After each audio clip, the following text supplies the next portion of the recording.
South Africans, as you can see, the City Hall and the outside area is quite getting busy.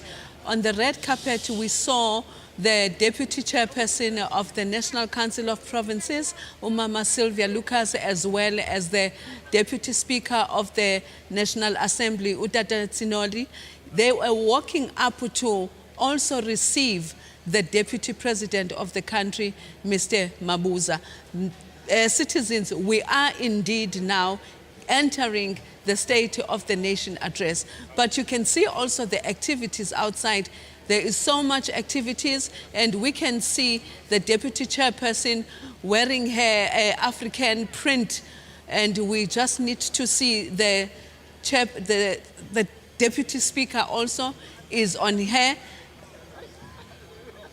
The Deputy Speaker is on the right hand, is on the left-hand side of the Deputy Chairperson of the National Council of Provinces.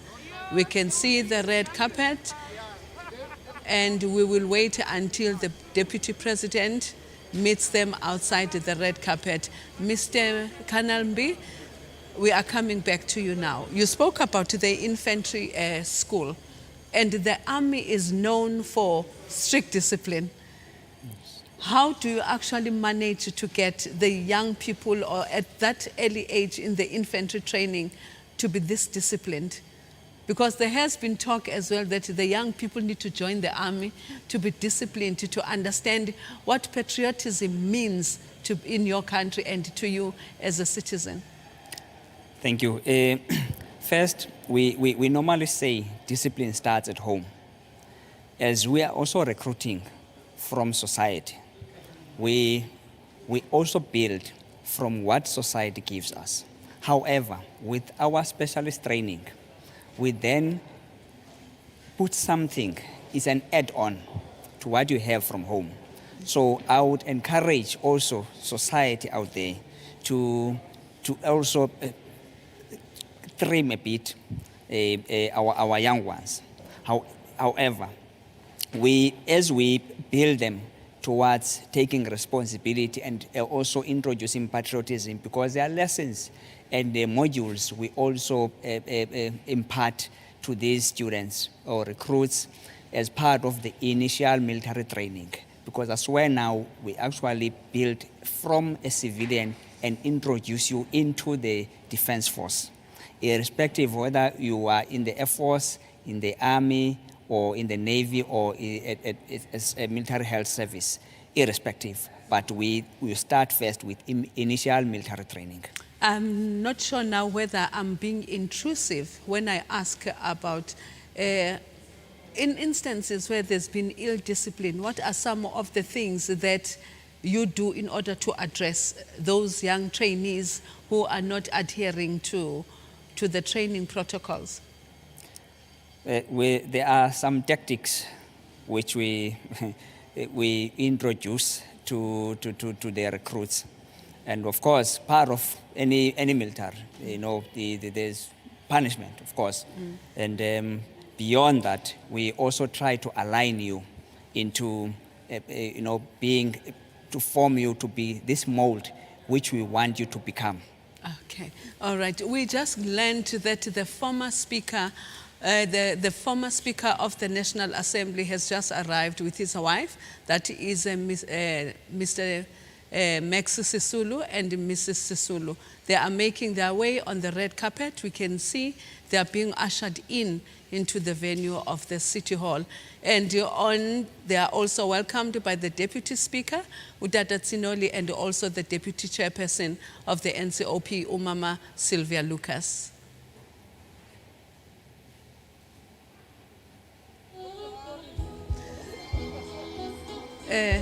Colonel, we just touched on discipline and also some of the tactics that you use, including the punishment, but we're not going to dwell in too much because we know we mustn't dig too much when it comes to the army. But about this evening, we know that there's something called a fly pass. Can you just explain to us what that really entails?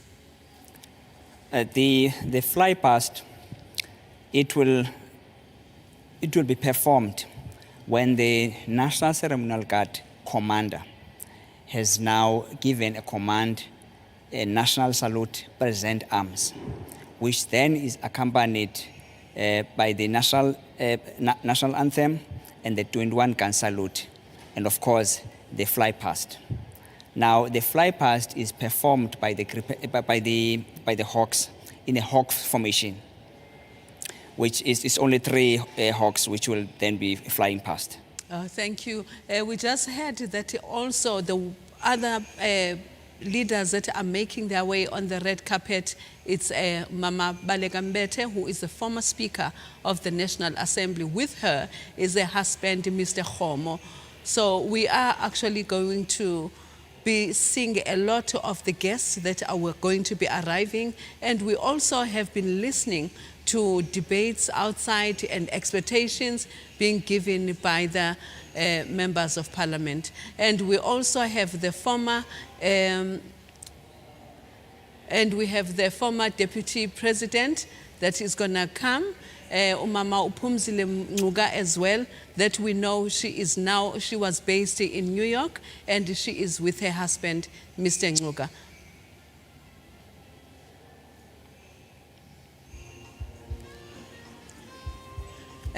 Colonel, let's go ahead, but please be accommodative because of these interactions that we're having, because we need also to update the citizens as to what are the procedural developments as they are making their way to the venue. Yes. But we do appreciate that. Thank you. And coming back to the fly pass, I don't know whether you had finished explaining to us as to who is involved. The fly past is performed by these 3 hawks in the hawks formation.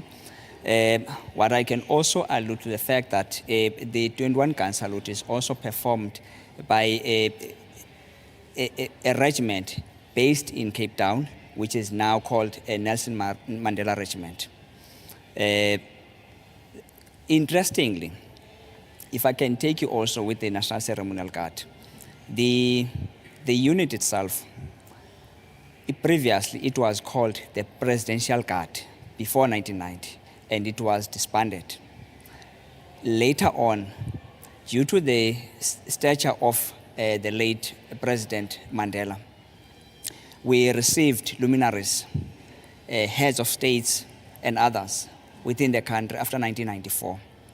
Now, there was a need to form this National Ceremonial Guard, which the spade work started then after that, and it was established on the 16th of January 1996, which the first troops also arrived on the 1st of April 1996. Now what can also be brought into the fore is that the uniform which currently the National Ceremonial Guard is wearing, at first there were 10 uniforms which were presented to the Army Council as well as the MCC, which is the Military Command Council. And later on, these 10 uniforms were narrowed down into 7. The 7 was presented to the then Minister of Defense, which was Joe Modise. Again, the 7 was narrowed down to 3. The 3 was then presented to then President Mandela, which he chose the green uniform, which you see today worn by the National Ceremonial Guard. That uniform was worn for the first time on the 27th of April 1998 in Tata, when we were celebrating the Freedom Day. Was there any reason behind the choice of color? Wow, it's a tricky question because the 3, it was a red color, the green, and the light blue. So I think out of those, he chose the best which can be presented to the nation. We are expecting soldiers to come in the part of the ceremonial process. What are they? What are these soldiers? In the National Ceremonial Guard, these are soldiers who undergo the normal training, specializing just like any other soldier. However, the unit itself is situated in Pretoria, performing solely the ceremonial responsibilities accorded by the Chief of the South African National Defence Force, as well as other demands, welcoming the heads of states and state funerals, Category 1. And then other members who are also involved forming the street lining is the other services which I've mentioned earlier on. But the significance also of the street lining, it can be alluded into twofold. The first one is that of giving flair into this ceremony, and also the highest honor to the President of the Republic. Second to that is that, everyone would wish to see the President. Now, can we just pause in there, Colonel? We have other guests that are being received. That is our former Deputy President, Umama Unuga, approaching the Deputy Chairperson of the NCOP, as well as the Deputy Speaker of the National Assembly. She is not alone, but she is here with her husband, Dada Mr. Unuga, Mulelani Unuga.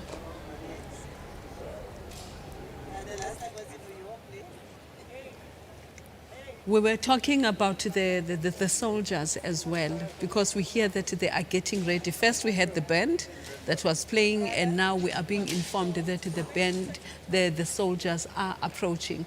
So before we went to the clip of receiving the former Deputy President of the country, Phumzile Ngcuka, you were just enlightening us as to who is involved and who actually constitute this part of the army.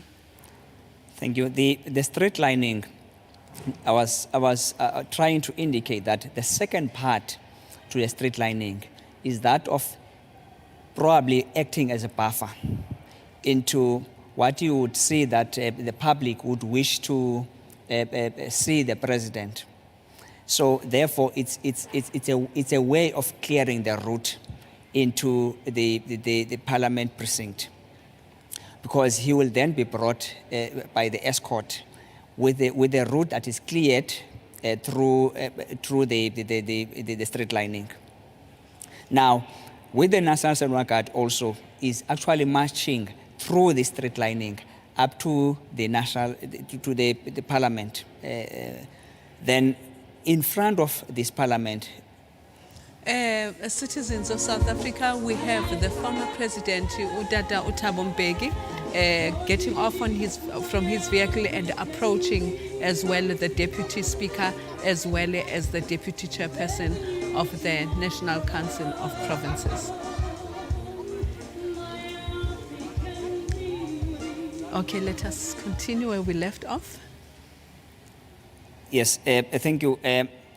Now, you will see that we have already deployed other elements, such as the step lining guard, already in position.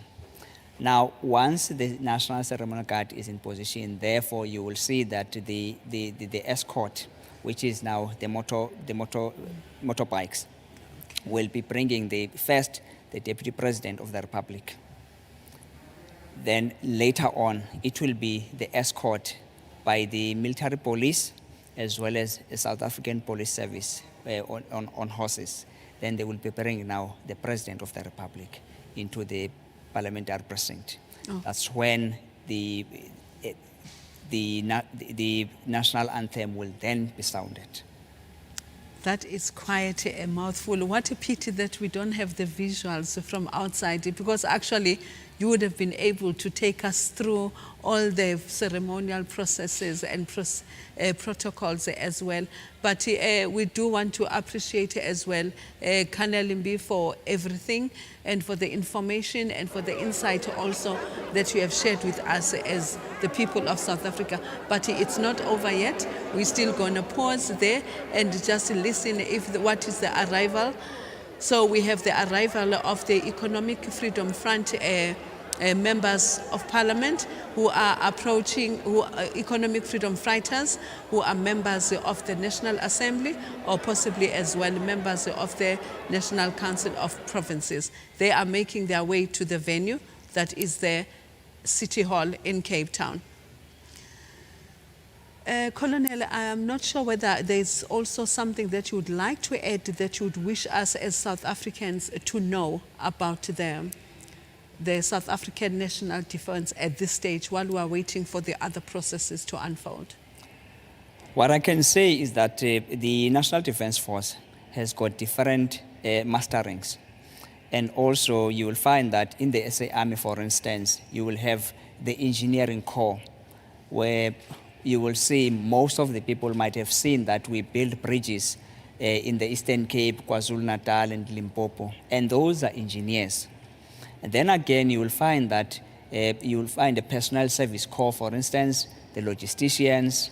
You go over to the military health service, where you'll find the doctors, the nurses, the social workers, and so forth. Then you can go also to the South African Air Force, where you find qualified pilots, flight engineers, and so forth, other professions. So the National Defence Force has got those skills which are inherent from within, and everyone else is encouraged, especially those who are qualifying between the ages of 18 to 22, and of course extended to 26 if one is having degrees. So they can apply in different professions which are found within the National Defence Force. Colonel, there is a concern within the South African community because you find that most of our young people, they are from the poor communities. Others are not even aware of this information. Does the Army embark on maybe speaking about the job opportunities that the Army can offer? Because remember, not everybody has the internet. Are there programs that sensitize children who are still in high school who may be interested to participate in the Army? Thank you for raising that. There are such efforts. For instance, you will find that we go to even vernacular radio stations, as well as to the newspapers and schools, for instance. So there's effort which we would wish to advertise these skills and also members to apply within the National Defence Force. Okay. I know that in Simonstown there's a period where actually we are invited as the public to go experience what the submarine is, to go experience what the ships look like inside, but it becomes so packed and you see young people in them. So having said that, does the Army or does the South African National Defence Force render support, financial support in the forms of bursaries for those young people who want to join the Army? There are some bursaries which are normally advertised correctly and actually communicated through formal platforms by the National Defence Force for members to apply. But of course, it actually needs some qualifications, but when the time comes, it will officially be communicated to the public. Having said that, you'll find that also we have now the Armed Forces Day coming up on the 21st of February, which will be held in Mpumalanga. And such activities as well, although this one, it's in hybrid, and limited scale. But you'll find in different provinces, because it's not only in one province, we also rotate provinces. That's where the Defence Force, so that everyone else can have access into it. I can't remember. There was a moment somewhere in Milnerton and Blowberg where the Army in the morning were actually training, doing, I don't know whether, and I think the President was there as well to welcome them just before the State of the Nation address or after. Sometimes there are such activities which are scheduled. And in 2019, there was Armed Forces Day held in the Western Cape, particularly in Cape Town. That's where you'll find, for instance, it might have been that when the street lining was also lined up for the President of the Republic, and other capabilities which were assembled. Okay. People of South Africa, we are now getting ready for the army because the President of South Africa is approaching towards the venue of the City Hall, where he is going to be delivering his State of the Nation Address 2022. So we are here in the studio with Kanelimbi, who is providing insight into the opportunities that are available to you as South Africans, especially the young people. So we are going to see the arrivals of dignitaries who are going to be attending the State of the Nation Address. The chairperson is going to welcome them, as well as the Deputy Speaker. We have a few people that will be coming, and we know that it's one of the arms of state that will be coming in as well. It will be the judiciary, and the acting Chief Justice is entering as he has arrived and making his way on the red carpet to the entrance of the City Hall, and making sure that he will be taken to wherever venue that he will be waiting for. And indeed, the army is still on the way. Fortunately for this time around, I do have Kanelimbi, who is going to explain to us what is it that the band will be doing in awaiting for the President to make his way to the entrance of the City Hall. Kanelimbi, how long does it take for the South African National Defence to prepare for such an august occasion, like the State of the Nation Address? It doesn't take longer because you'll find that soldiers are tuned into drill, because that is what we do every day. However, we tune the elements which are assembled for a specific operation such as this.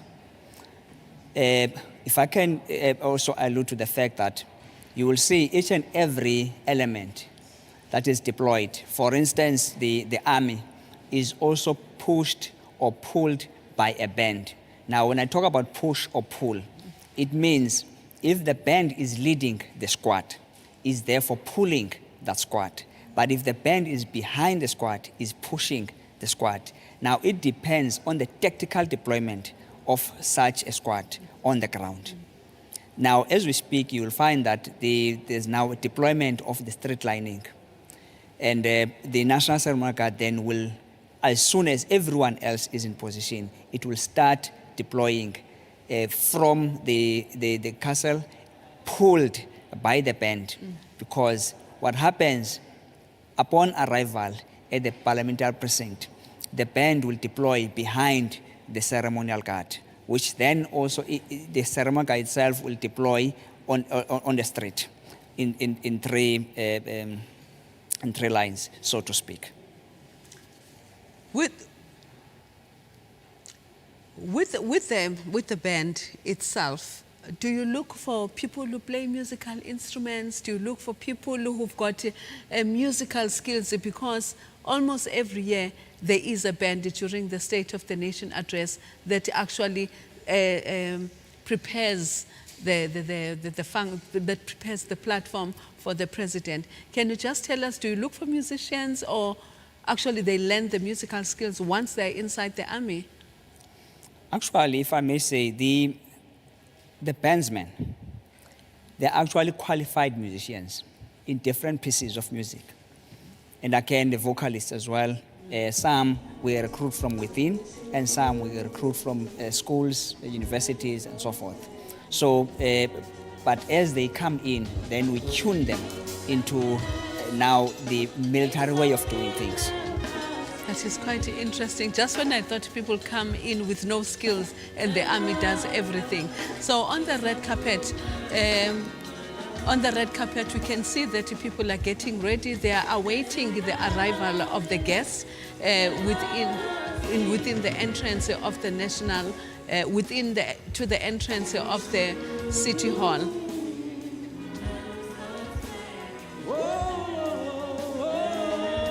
Can you just move this side sir, so that you can just give us an overview of what is happening at this moment? Apologies that we don't have a clip. Okay. Okay, we'll just have the band play at the moment.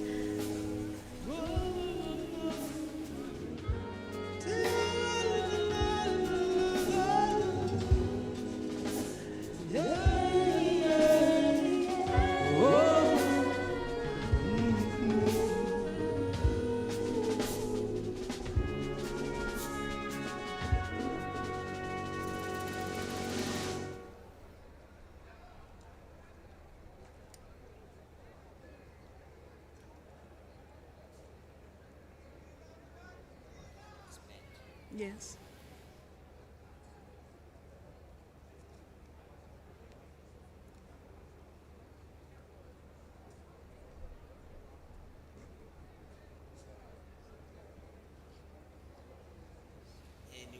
Everywhere needed. The South African Navy Band, which is currently now in front of the Parliamentary Precinct, is situated in Cape Town. The South African Military Health Service Band is also situated in Pretoria. Now, they do arrange the tattoos. Now, they can perform tattoos both within the country and elsewhere in the world.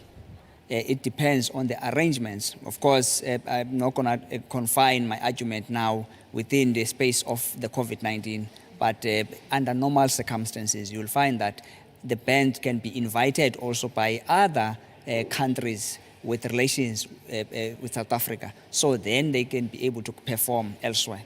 Colonel Mbi, you just spoke about tattoos.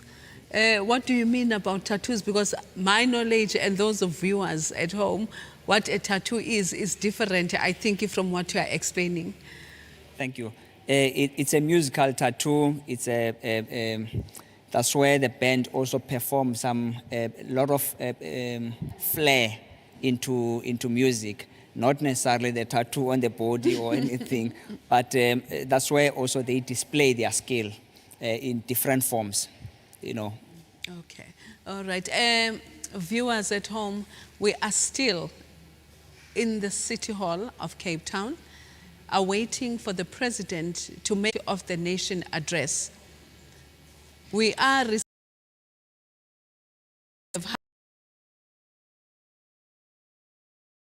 highlighted. We also highlighted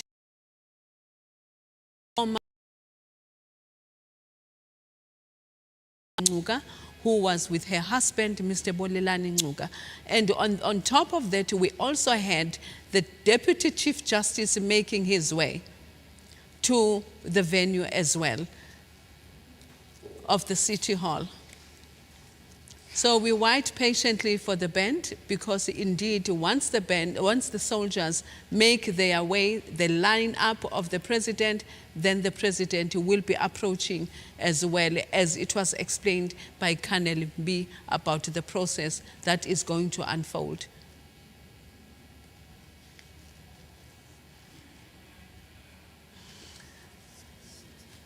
Mr. M, there is a skill that seems to be very rare within some. Does the Army offer such in terms of developing diving skills for those who are interested? Because it's part of a sector that is actually still remaining with a particular community. Does the Army offer such skills as well? The members who have joined the South African Navy, part of different musterings within the South African Navy, then you will find the divers. So therefore, it differs on members must also qualify, because it has entry levels. Not everyone becomes a diver. For instance, not everyone becomes an engineer. There are certain levels and entry levels which one needs to meet before you can be able then to venture into that mastering. So yes, the South African Navy does train diverse from within.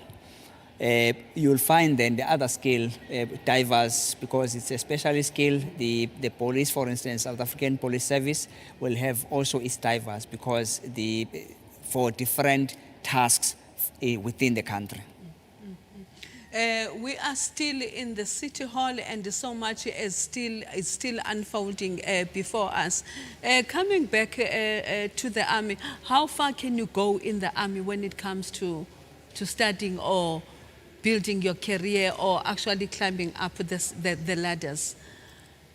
They normally say the sky is the limit. Academically, we encourage soldiers also to study. Whilst working, you can study with either institution. You'll find also there's a military academy in Cape Town, Saldanha, for instance, which a selected corps would then embark on full-time studies and also distance learning through the military academy. Then, of course, there are other members of the National Defence Force who also get bursary from within who can study anywhere within the either South African universities and other institutions. So the sky is the limit. If we can just hold it there, we are going to be having the procession of the judges. They are not yet here, but we know that Advocate Pindela will be receiving the procession of the judiciary as they are making their way to the venue of the State of the Nation address. And the army at that time also, we are waiting for the army patiently, but as soon as they come, then we are going to hand over to Colonel Mbi, who is then going to take us through the process of the army as they are going to be the front leading the president. So the army, as they are making their way, do have a specific number of the army or the soldiers that actually participate in this program, or it depends on the event that they will be attending for ceremonial purposes? First, it depends on what event we are then summoned to perform or to participate. In this event, for instance, you'll find that we are around 1,000. Now, that includes also the members supporting and members actually participating on parade. So that also depends on the occasion. Okay. Yes. But in this instance, plus minus, how many do we have? You'll find we are around 1,000 soldiers. Around 1,000. That includes everybody. Everybody, yes. Everybody. Yes. We spoke about the awareness programs that the army does go out to inform the people. How often maybe do you go to schools, or you target tertiary institutions, or you target community structures? How do you make sure that the citizens are actually informed? There's a division within the National Defence Force.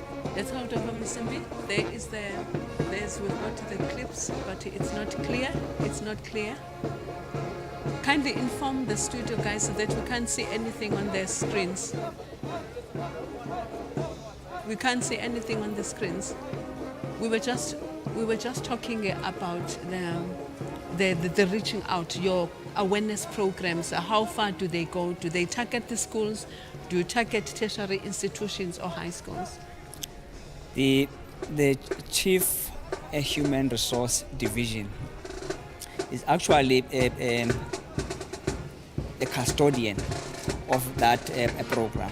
So they do craft a plan in place for reaching out to students. And of course, the units in different provinces, you'll find that through the Chief HR, that is Chief Human Resource, then we are part of that, so that we get to the schools and we also assist in targeting areas which we are more or less not able to reach. But of course, when you are in a particular province, you know exactly the area, then you request that let's go and touch base in these areas, and in different forms, of course. Okay, that is quite a very it's quite a big institution, and one normally says that Parliament is an umbrella of various skills and ideas. So the army, it's exactly the same. It's also an umbrella that bodies various skills development as well that is necessary for the country. And some of the highlights on assignments that have been public. Which some of those assignments have you gone to as the army to assist in the SADC region? With our mandate, we are also involved in operations other than war. To support to the people of the Republic, and also to communicate the international policy or foreign policy of the state. So therefore you will find that part of the foreign policy of South Africa, the footprint of South Africa is seen in the DRC, for instance, is seen in other countries where we touch base, trying to mitigate and intervene for peace support operations. I know that one of the most memorable things that our army was involved in was when Mozambique was affected by the horrible floods, where one of the soldiers actually assisted the child.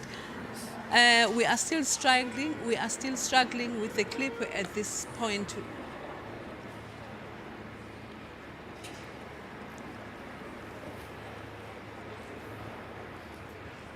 We're trying to get back to the visuals and the developments on the streets.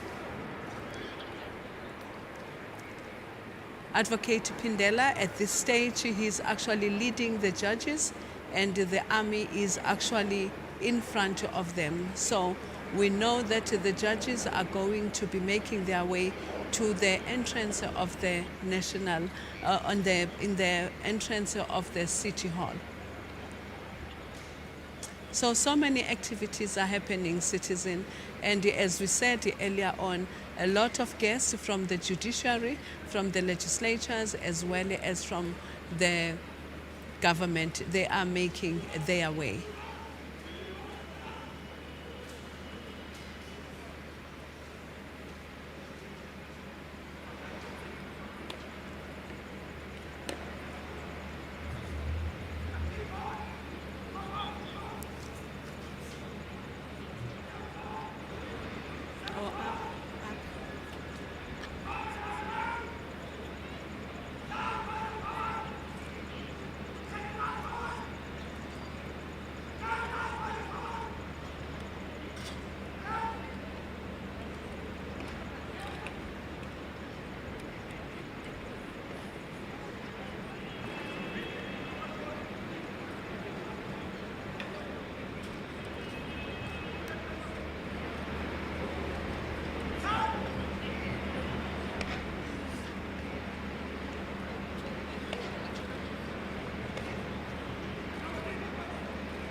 apologies. Colonel May, can you kindly take us through what is happening right now in front of the City Hall, please? What you see now is the National Ceremonial Guard in the green uniform, and behind the National Ceremonial Guard is the National Ceremonial Guard band in red uniform.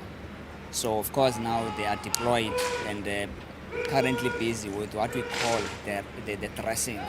In other words, they are now reshuffling so that they can be able to be in line behind each other and next to each other. Awaiting now, once they complete this part, then they will be awaiting now for the arrival of the President of the Republic.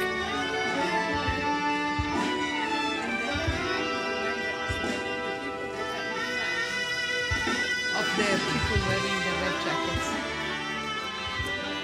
That the National Ceremonial Guard is the unit which I was talking about, formed in 1996, and subsequently that uniform, which was then selected and approved by the former president Nelson Mandela, the green uniform, which you see it right now.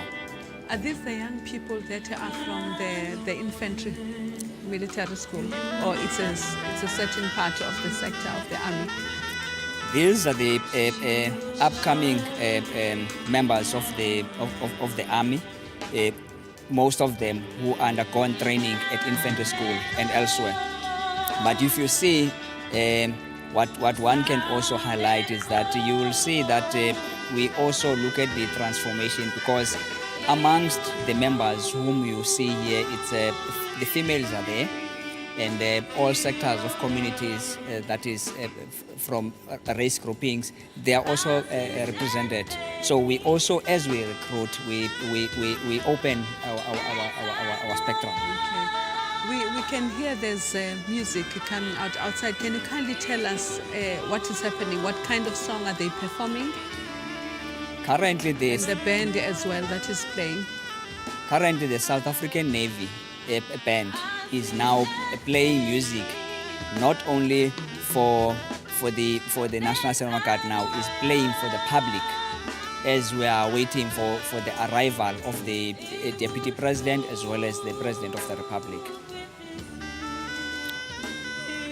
And if I can also just elaborate, music itself, as these members now are standing, it motivates them. As they are standing longer, it keeps them motivated so that they can not only concentrate on that standing, but also listen to music, but stay focused on the objective. It's just there to entertain us, and yet it has such a beautiful purpose to assist the other people to still have hope and patience as well.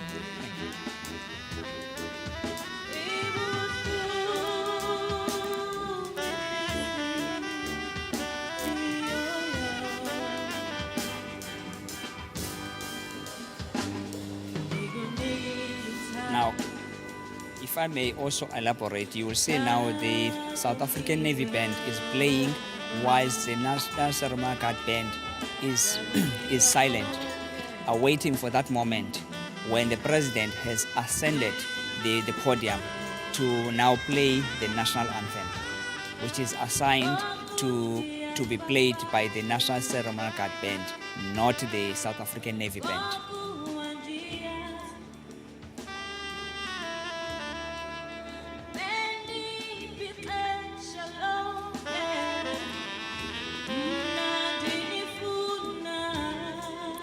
That is the South African National Ceremonial Guard band.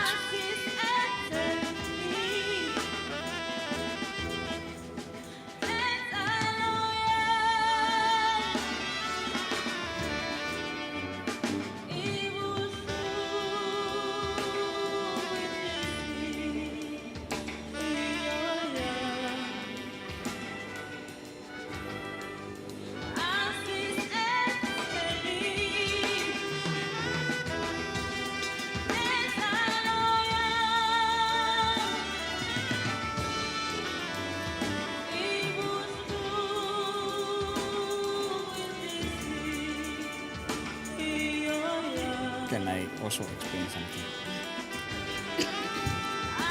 If you look at the door, the step lining guard is deployed both on the left and the right of the red carpet. Now it's formed by different arms of services. You'll find that the Army, the South African Air Force, the South African Navy, as well as South African Military Health Service, both on the left and on the right. So 2 members per service, and then in total there are 8 members standing there, forming the step lining guard. Okay. The step lining guard, is it to emphasize the authority of the commander-in-chief, or? The step lining guard is actually to lead the president after he has now taken the national salute. Then the aide comes would lead him through the step lining guard into the National Assembly. Okay. Yes.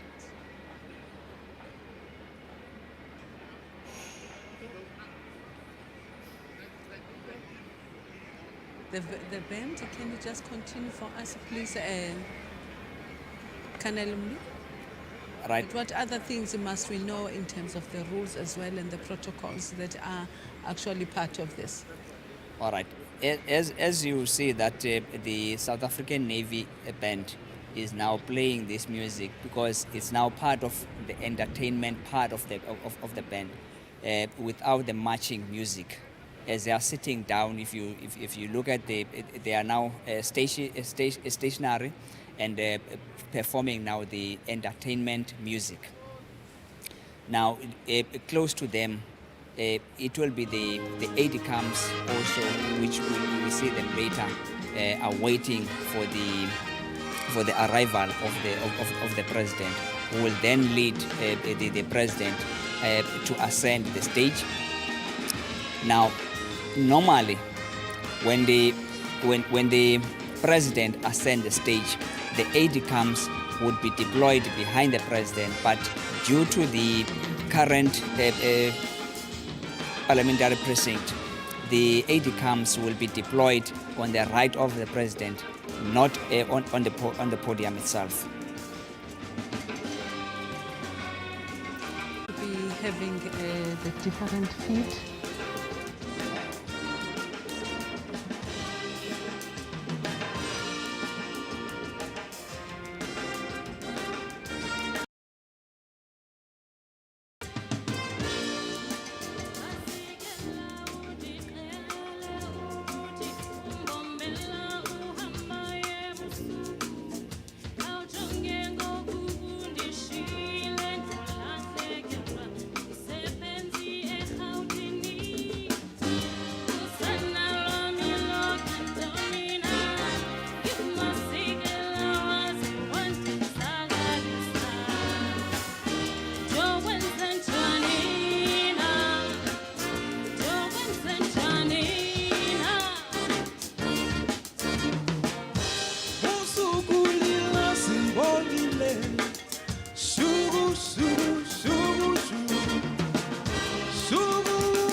now we can see the bikes coming in, and also there's a vehicle that is going to drop.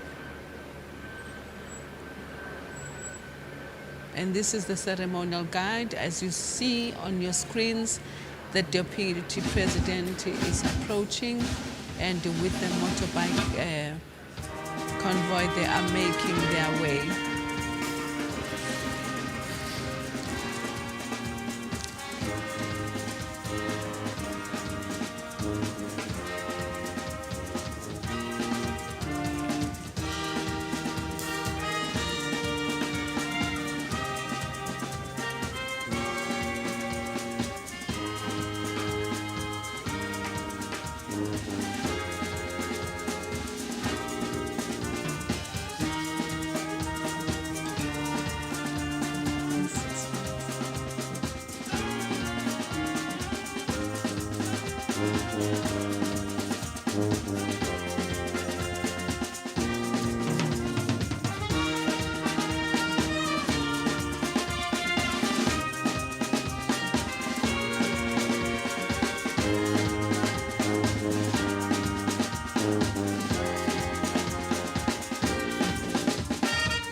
Serenading the citizens with the music as well.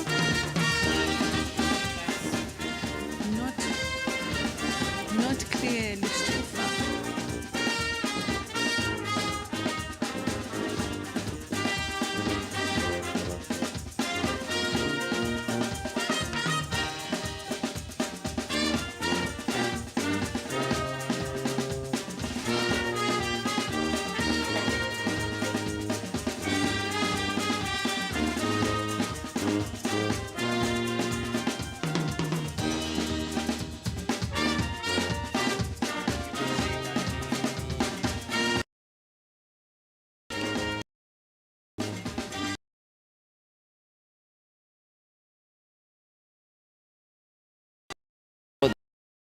Waiting for the right moment to receive the President of the Republic in order for them to lead the President through the street lining up to the parliamentary precinct. Can you further explain to us what are the bikes doing? What is their role in this as well? The bikes which will be escorting the President are from the South African Military Police.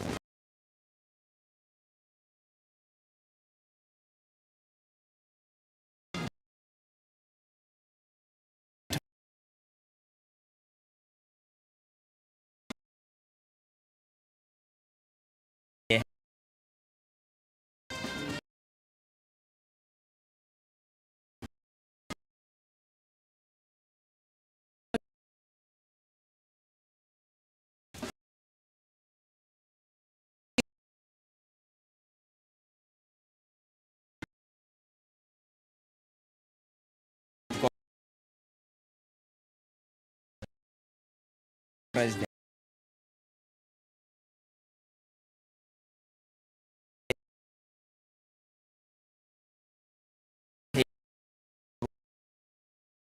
The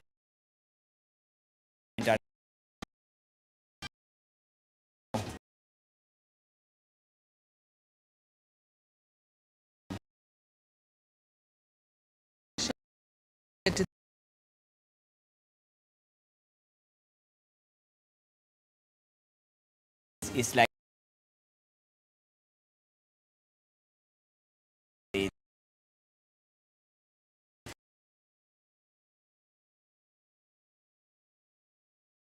over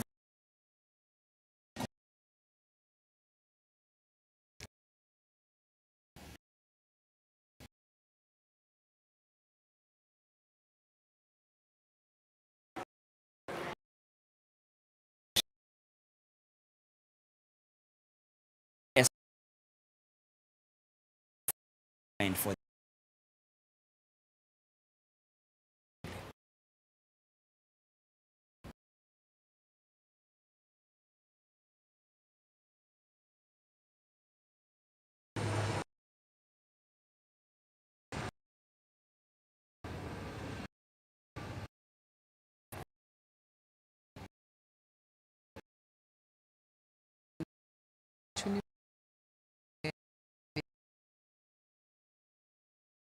the South African forces.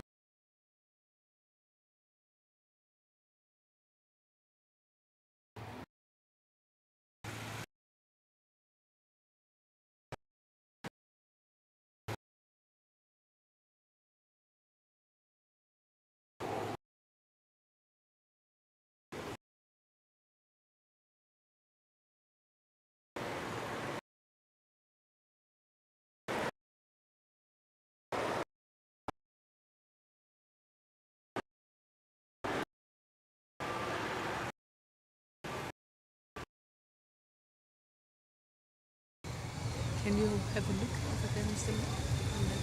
Can you just explain that to us? That is the escort now, led by the South African military police, as well as the horses is the South African police service. Now behind that is the president. You will stop closer to the door openers. The members, the two members, the other one is from the army, the other one is from the South African Air Force. They will now open the doors for the president, for him to get on the ground. Citizens of South Africa, we can see the president arriving in his motorcade, and he is going to be with his wife, Mrs. Cyril Ramaphosa, as we can, Dr. Ramaphosa, but they are making their way on the red, Dr. Motsipe, and they are making their way on the red carpet. Indeed, the State of the Nation address has started. As you see them, they are being met indeed by the Deputy Speaker of the National Assembly, as the Speaker of the National Assembly, as well as the Chairperson of the National Council of Provinces, Utata Amos Masondo. And the acting secretary to Parliament, indeed, also she forms part of the people that receive the state president and receive him, his wife, and also the divisional manager of international relations also forms part of the people that receive the president into the city hall.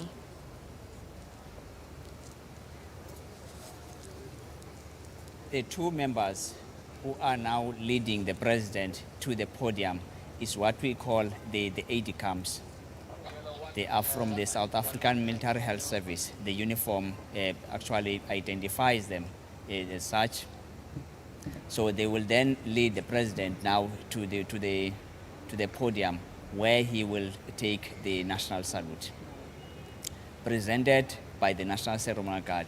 Of course, as we indicated, that when the commander of the guard has now given the order, national salute, present arms, then that's when the national anthem will be sounded, as well as the 21-gun salute will proceed simultaneously with the salute passed.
Cyril.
Republic of South Africa.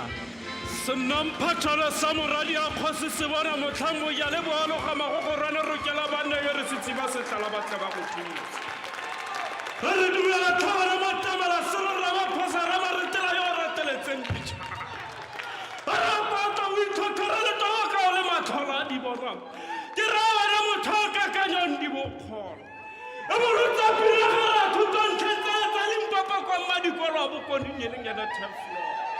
Halo santumelelo tsa botsa mogalo a mabora e leng ene o nkgopotse teng. Morara Ramaphosa bokhutsane ga se bogwala ba go ata boboko ka o le matlhola a di bona. La re kgalema morara Ramaphosa.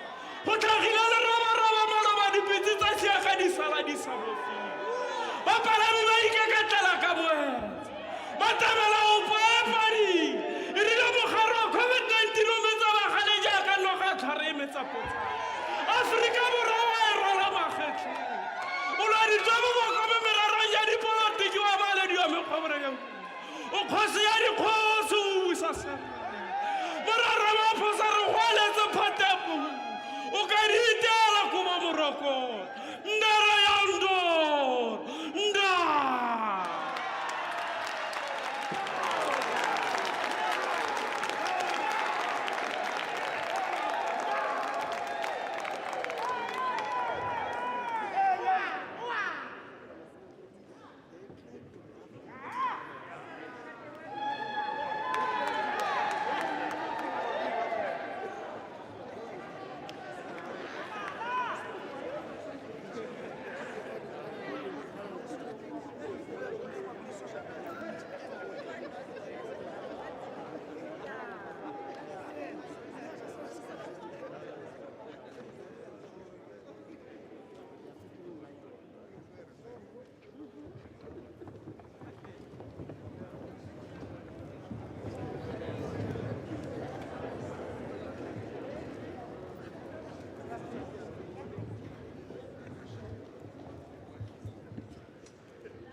please be seated.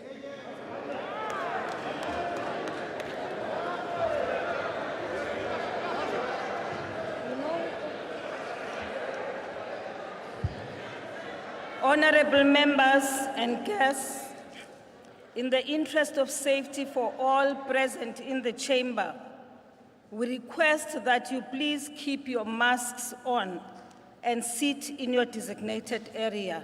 Thank you. Honorable members, the President has called this joint sitting of the National Assembly and the National Council of Provinces in terms of Section 84(2)(d) of the Constitution of the Republic of South Africa, read with Joint Rule 7(1)(a), in order to deliver his State of the Nation address to Parliament. I now call on the Honorable the President to address the joint sitting.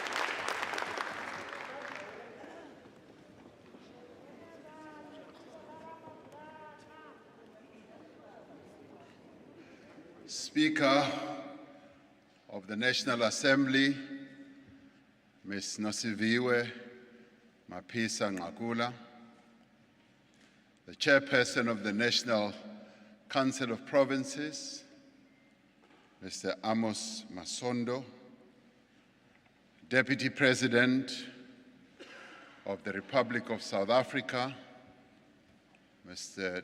David Dabede Mabuza, former President of the Republic of South Africa, Thabo Mbeki,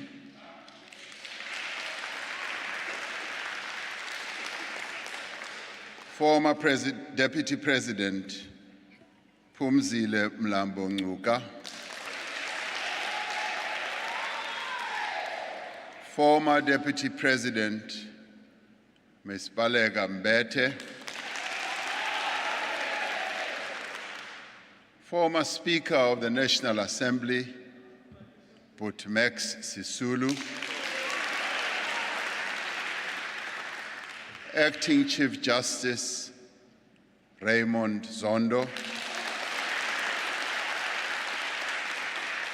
Mayor of the City of Cape Town, whom we thank for making this venue available, Mr. Gordon Hill-Lewis,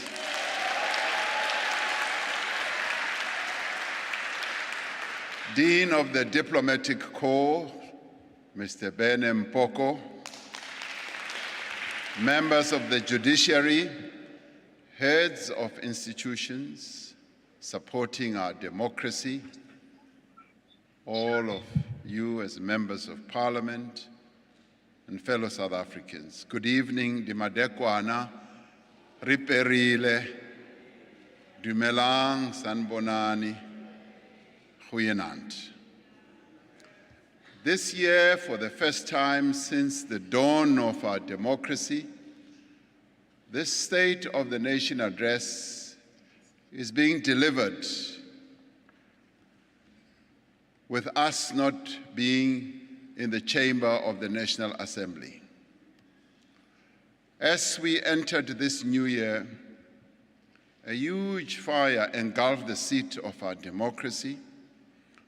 We all watched in outrage and sadness as the flames devoured the buildings in which our democratic constitution was born, in which laws of transformation and progress have been passed, a house in which the freely chosen representatives of the people of our country have shaped our young nation.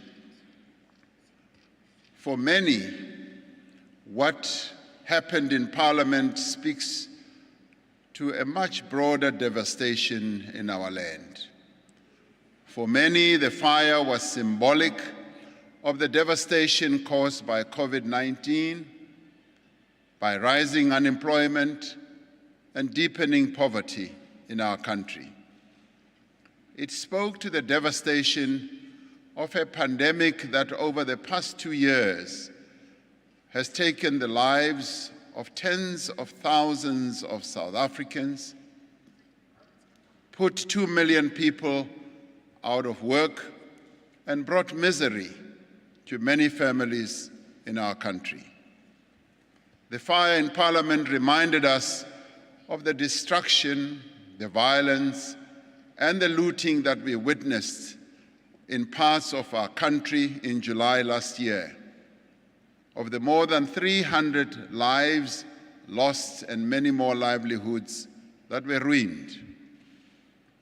As we reflect on the past year, we recall the words of our former President Thabo Mbeki, who reminded us that, and he said, "Trying times need courage and resilience." And he continued to say, "Our strength as a people is not tested during the best of times," meaning that it is during the worst of times that our courage is really truly tested. That we are gathered together in Cape Town City Hall instead of the National Assembly reflects the extraordinary circumstances of this time. It reflects the determination of our presiding officers and indeed all members of the two houses of Parliament who determined that the work of this democratic institution should continue without interruption. And I applaud our presiding officers and all of you. There are moments in the life of a nation when old certainties are unsettled and new possibilities emerge. In these moments, there is both the prospect of great progress and the risk of reversal.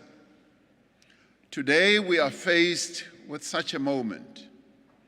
The path that we choose now will determine the course for future generations. That is why we are taking steps to strengthen our democracy and reaffirm our commitment to a constitution that protects us all, the most wonderful constitution in the world. We are working together to revitalize our economy and end the inequality and injustice that impedes our progress as a nation. We are standing together against corruption and to ensure that those who are responsible for state capture will be punished for their crimes. We are rebuilding the state and restoring trust and pride in our public institutions. If there is one thing we all agree on, it is that the present situation that we are in now, of deep poverty, unemployment, and inequality, is unacceptable and unsustainable. There is agreement amongst a broad and diverse range of South Africans that fundamental change and fundamental reforms are needed to revive economic growth in our country. There is a need both to address the immediate crisis and to create conditions for long-lasting stability and development. To achieve this, South Africa needs a new consensus, a consensus that is born out of a common understanding of our current challenging situation and a recognition of the need to address the challenges of unemployment, poverty, and inequality. This should be a new consensus which recognizes that the state must create an environment in which the private sector can invest and unleash the dynamism of our economy. But equally, it is also an environment in which South Africans can live a better life and unleash the energy of their capabilities. This should also be a new consensus which embraces our shared responsibility to one another as South Africans and acknowledges that we are all in this together, and together we must find solutions that will take our nation forward. As the social partners, being government, labor, business, and community-based entities, we are working to determine the actions we will take together to build such a consensus. We have begun discussions on what trade-offs are needed and what contribution we will each need to make to take this country forward. We have given ourselves 100 days to finalize what I call a comprehensive social compact to grow our economy, to create jobs, and to combat hunger.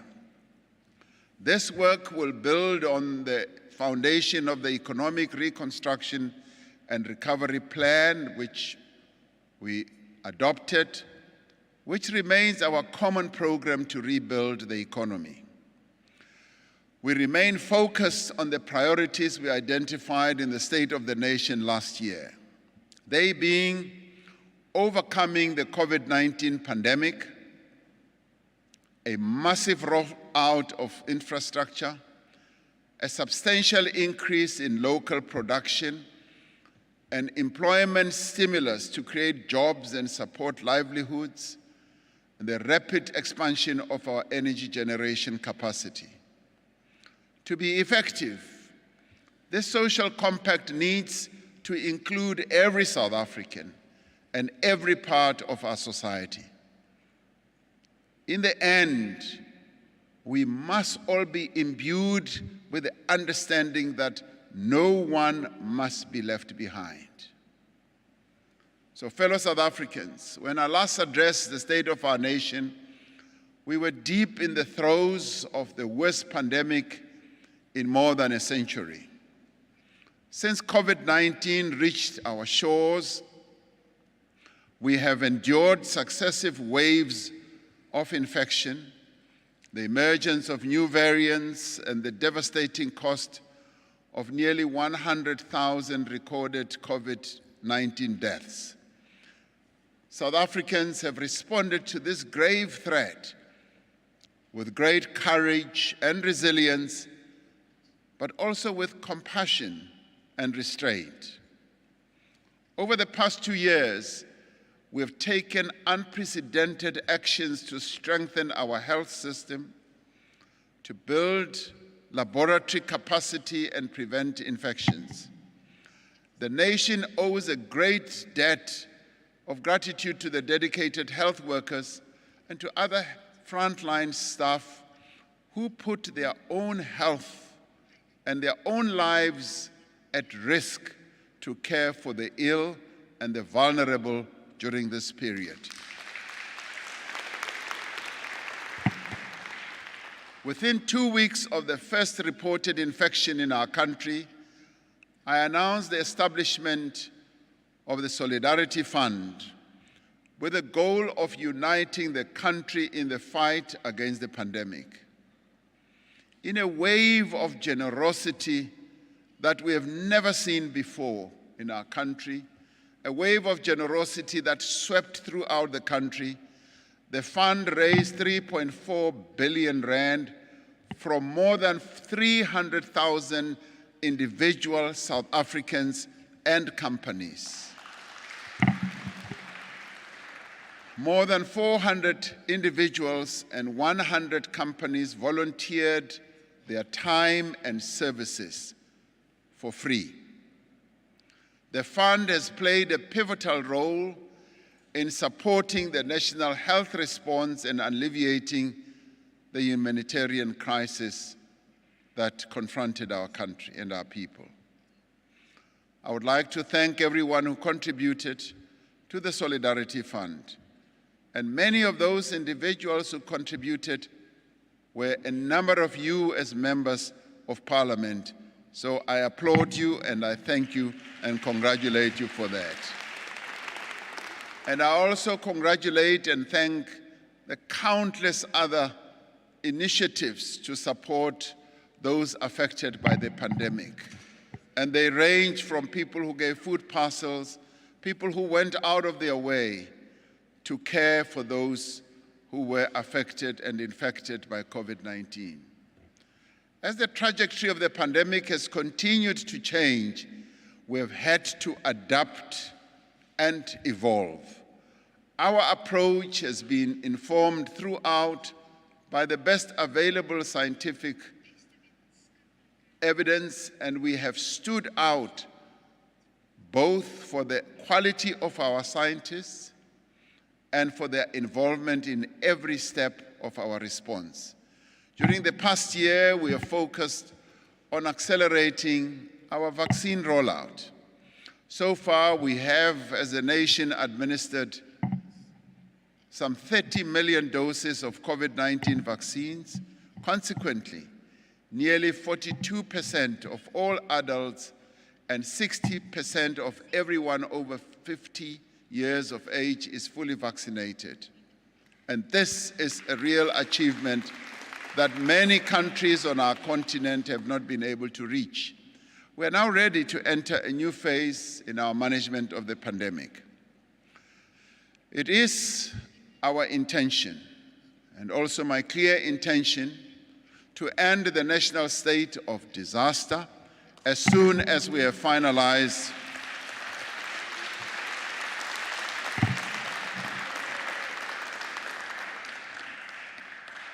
We will do so as soon as we have finalized other measures under the National Health Act, as well as other legislation to manage and contain the pandemic.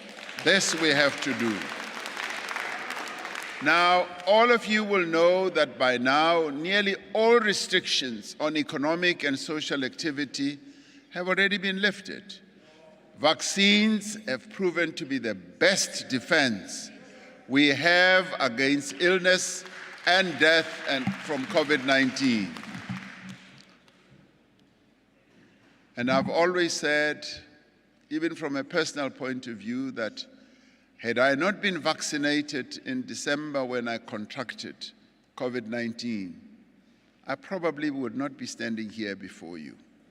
My defense was being vaccinated. If we all get vaccinated and continue to observe basic health measures and remain forever vigilant, we will be able to get on with our lives, even with the virus in our midst. The state of the nation is linked inextricably to the state of our economy. In addition to the divides of race, geography, education, status, COVID-19 has exacerbated the divide between those who are employed and those who are unemployed. Last year, our unemployment rate reached its highest recorded level. Unemployment has been caused by low growth, which has in turn resulted from long-term decline in investment in our economy, which has lasted for a number of years. In the last year, we have benefited from a clear and stable macroeconomic framework, from strong commodity prices, from mining, and a better-than-expected recovery. However, we've been held back by an unreliable electricity supply, the inefficient network industry, and the high cost of doing business in our country. We have been taking extraordinary measures to enable businesses to grow and create jobs alongside expanded public employment and social protection, which we have put in place. We all know that government does not create jobs. Businesses create jobs.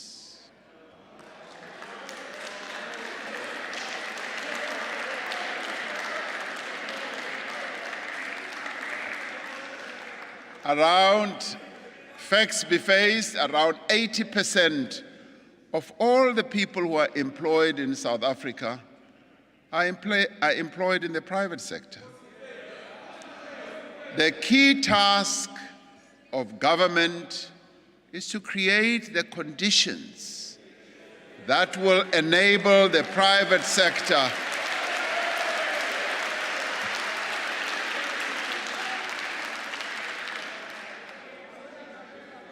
and this is the case whether we like it or not all over the world.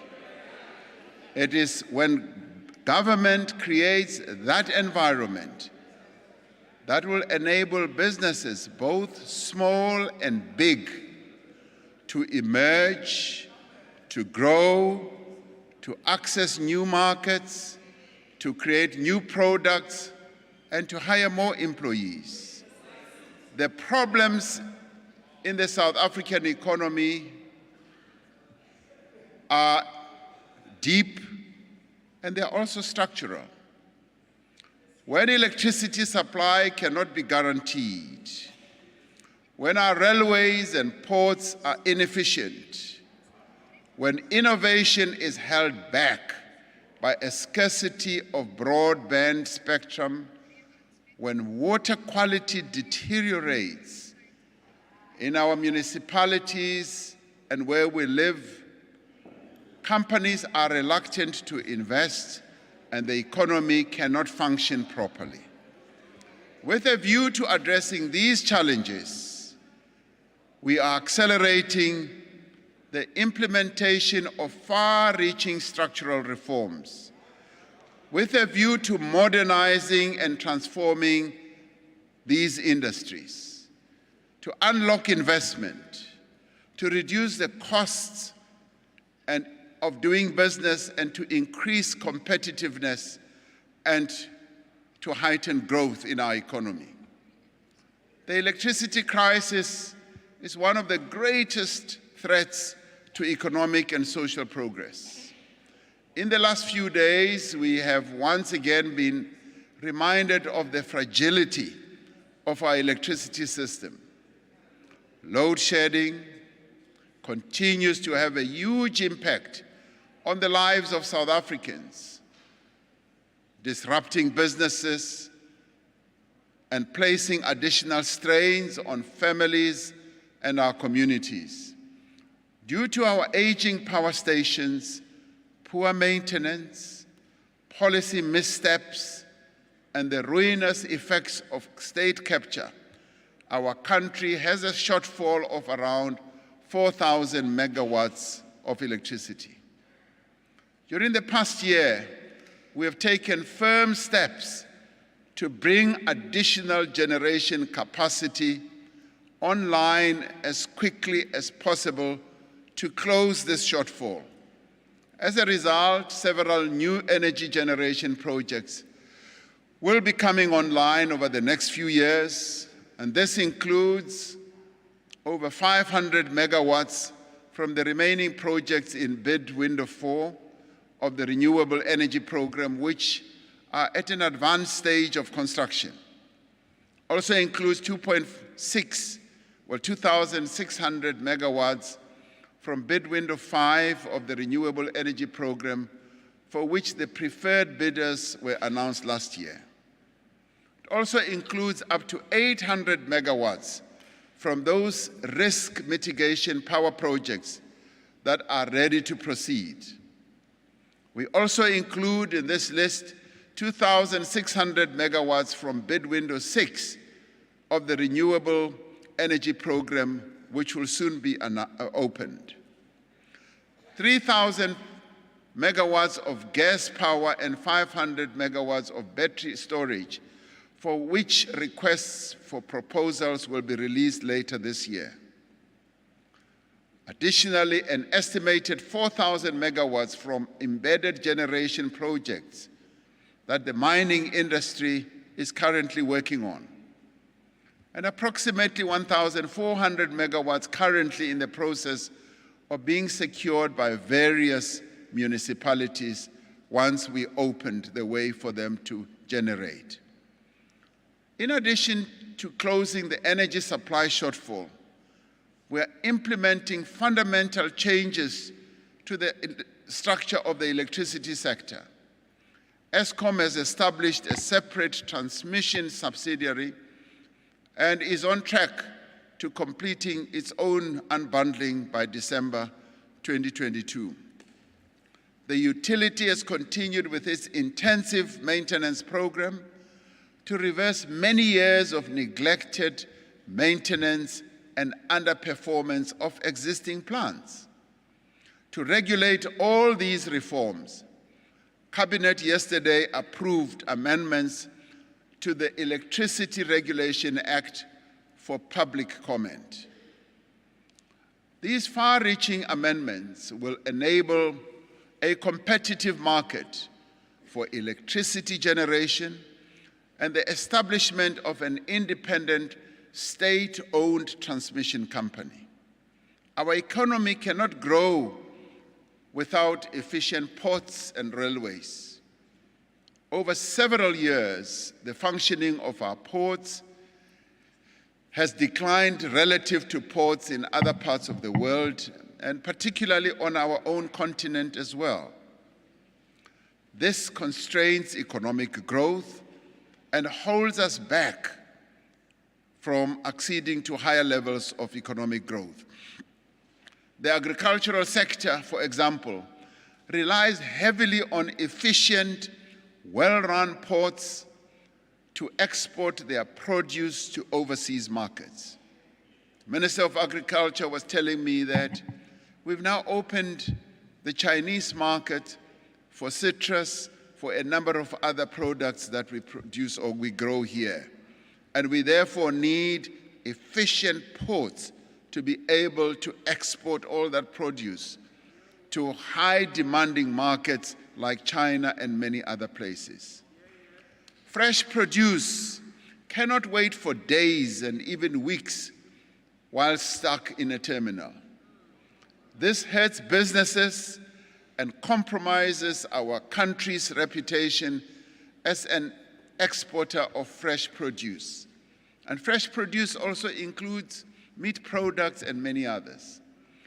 Transnet, faced with all these challenges, is addressing these challenges and is currently focused on improving operational efficiencies at our ports through procuring additional equipment, implementing new systems to reduce congestion. I have been able to go to our ports and I have seen the work that Transnet is doing in this regard.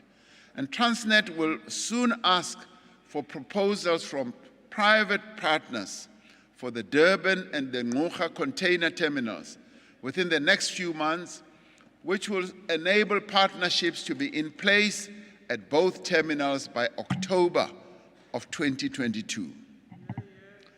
Transnet will start the process of providing third-party access to its freight rail network from April 2022 by making slots available on the container corridor between Durban and City Deep in Gauteng. Transnet has developed partnerships with private sector entities to address cable theft, which has been paralyzing our railways, as well as to address vandalism on the freight rail network through advanced technologies and additional security personnel. Now, this collaborative effort is already showing results in reduced disruptions to the rail operations. The poor state of passenger rail in our country has a direct and detrimental impact on the lives of our people. We are therefore working hard to rehabilitate the passenger rail network in 10 priority corridors. The Southern Line in Cape Town and the Mabopane Line in Pretoria has been reopened to be followed by the remaining lines in the next year. One of the greatest constraints on the technological development of our economy has been the unacceptable, which has taken years, unacceptable delay in the migration of broadcasting from analog to digital. The switch-off of analog transmission has been completed in a number of provinces already. As I announced in the State of the Nation address last year, the other provinces will move to digital signal by the end of March 2022. And I have seen the joy that our people have when they gain access to digital and have the pleasure to watch television, which is clear, which has many more stations, and this we are going to continue doing. Now, as part of this process, government will continue to subsidize low-income households so that they can access a set-top box and make the switch to digital TV. Our communications regulator, ICASA, will commence with the process of auctioning the high-frequency communication spectrum in about 3 weeks from now.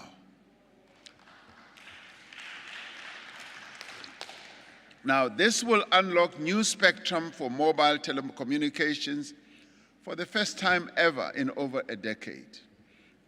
In addition, we will facilitate the rapid deployment of broadband infrastructure across all municipalities by establishing a standard model for the granting of municipal permissions.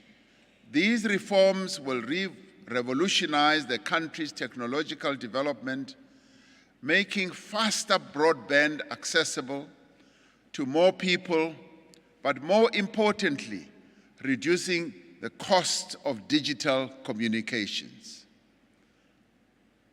The world over, the ability to attract skilled immigrants is the hallmark of a modern, thriving economy.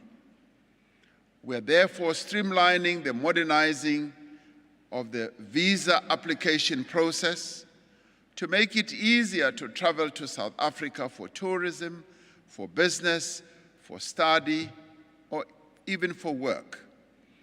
As we committed last year, the e-visa system has now been launched in 14 countries, including mega countries such as China, India, Kenya, and Nigeria. The revised critical skills list has now already been published for the first time since 2014, following the detailed technical work and extensive consultations with business and labor. The updated list reflects the skills that are in shortage today to ensure that our immigration policy matches the demands of our economy. A comprehensive review of the work visa system is currently underway, led by former Director General of Home Affairs, Mr. Mavuso Msimang. This review is exploring the possibility of new visa categories that could enable economic growth, such as a startup visa and a remote working visa. Now, these are all the reforms that underpin and undergird the growth of our economy. Water is the most critical, precious natural resource to all of us as South Africans. It is vital to life, to development, as well as to economic growth. That is why we have prioritized institutional reforms in this area to ensure future water security, investment in water resources, and maintenance of existing assets. We have embarked on the process of institutional reform, incapacitating the Department of Water and Sanitation, and reviewing water boards in as far as their mandates are concerned, and ensuring that they serve municipalities in terms of our district development model. Now, these reforms are being championed by a minister who's been to every water source in our country and has examined precisely what needs to be done. A comprehensive turnaround plan is being implemented to streamline the process for water use license applications.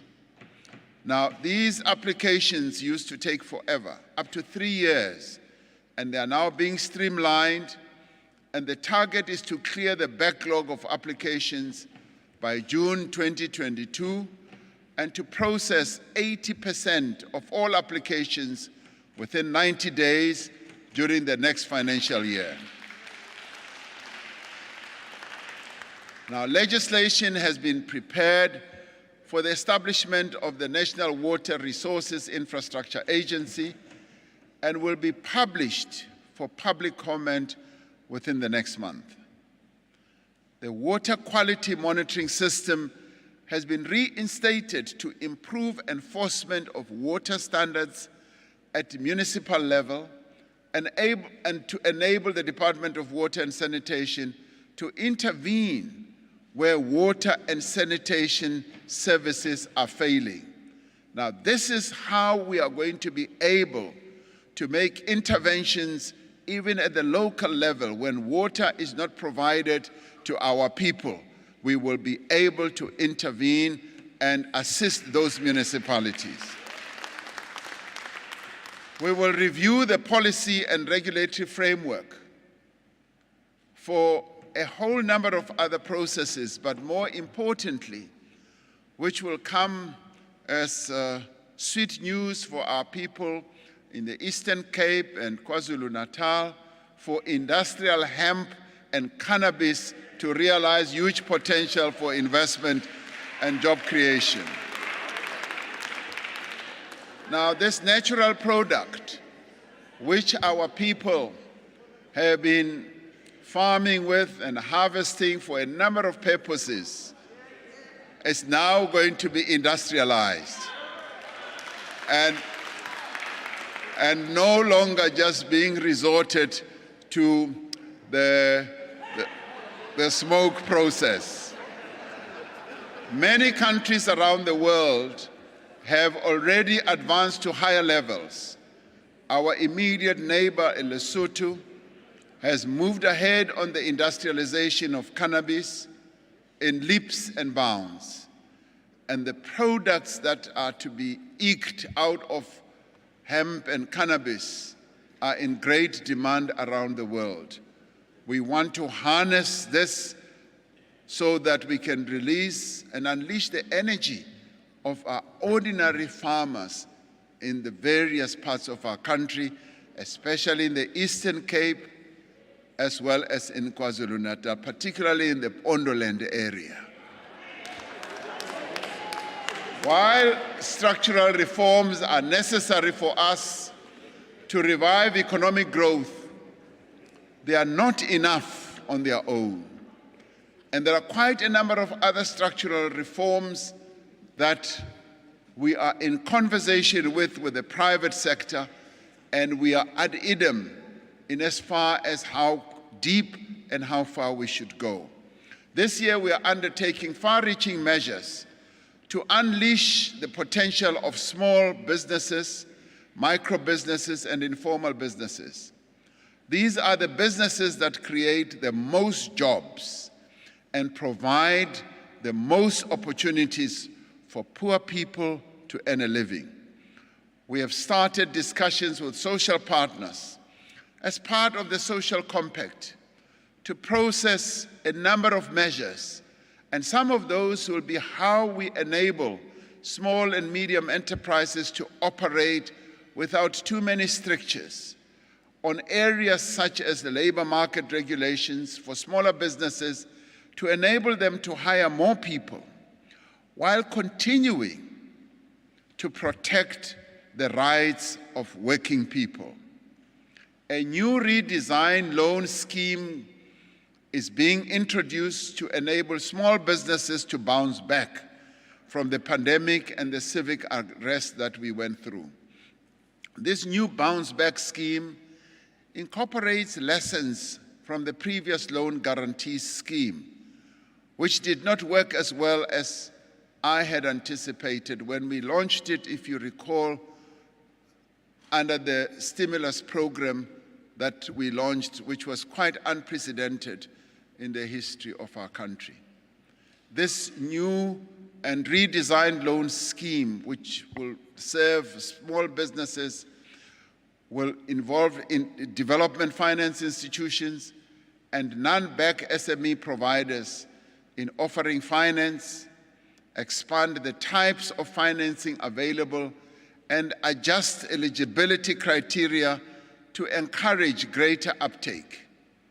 The National Treasury is working with industry stakeholders to finalize the scheme, and the Minister of Finance will provide details soon. We are reviewing the Business Act alongside a broader review of legislation that affects small and medium enterprises to reduce the regulatory burden on informal businesses. We have found that there are too many regulations in our economy and our country that are unduly complicated, costly, and difficult to comply with.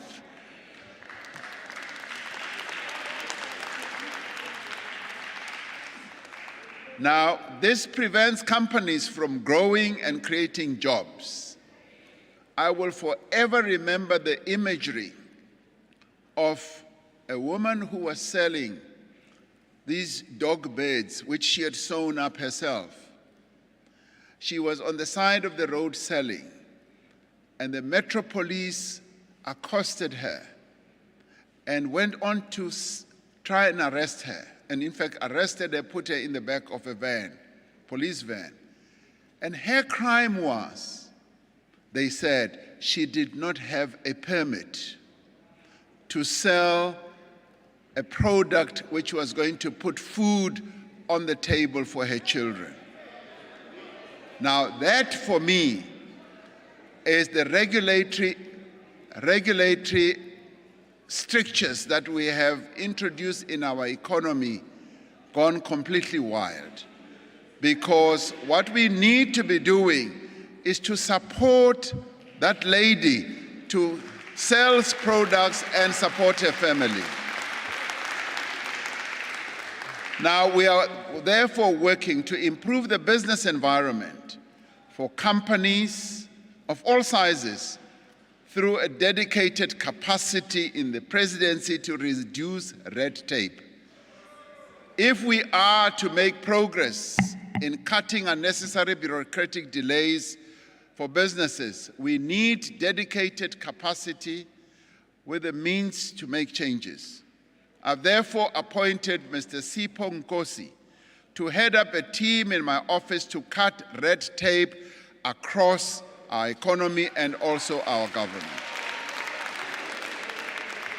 Now, Mr. Nkosi has extensive experience in business, including the fact that he was CEO of a mining company and is currently the chairperson of the Small Business Institute.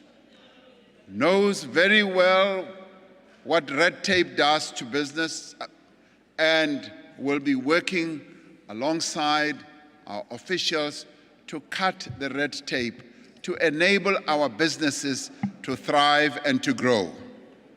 The red tape team will identify priority reforms for the year ahead, including mechanisms to ensure government departments pay suppliers within the required 30 days. The team will also work with other departments and agencies to unblock specific obstacles to investment and business growth. It will support the current initiatives to simplify processes relating to property registration, cross-border trade, construction permits, and all that. Infrastructure is central to our economic reconstruction and recovery. Through innovative funding and improved technical capabilities, we have prioritized infrastructure projects to support economic growth and better livelihoods, especially in energy, roads, and water management. The Infrastructure Fund is at the center of this effort with a 100 billion rand allocation from the fiscus.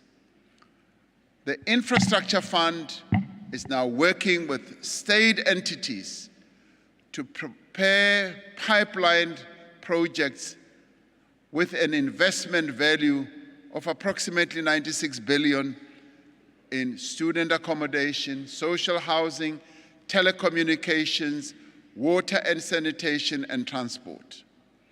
Several catalytic projects to the value of 21 billion are expected to start construction this year.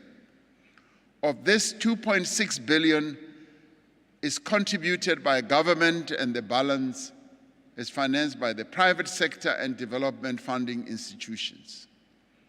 Government will make an initial investment of 1.8 billion in bulk infrastructure, which will unlock 7 private sector projects to the value of 133 billion.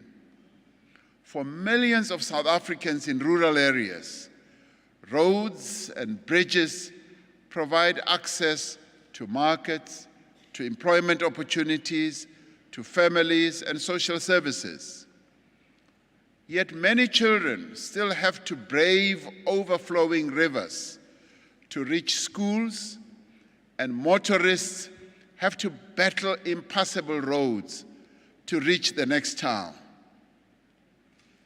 One person was telling me that they now have to drive on the side of the road because many roads are so bad. We are therefore upscaling the Welisizwe Rural Bridges Program to deliver 95 bridges a year from the current 14.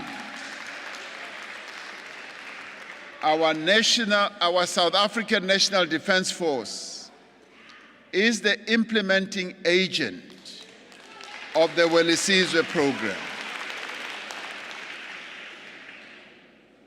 and has demonstrated the expertise of the SANDF engineers in bridge construction.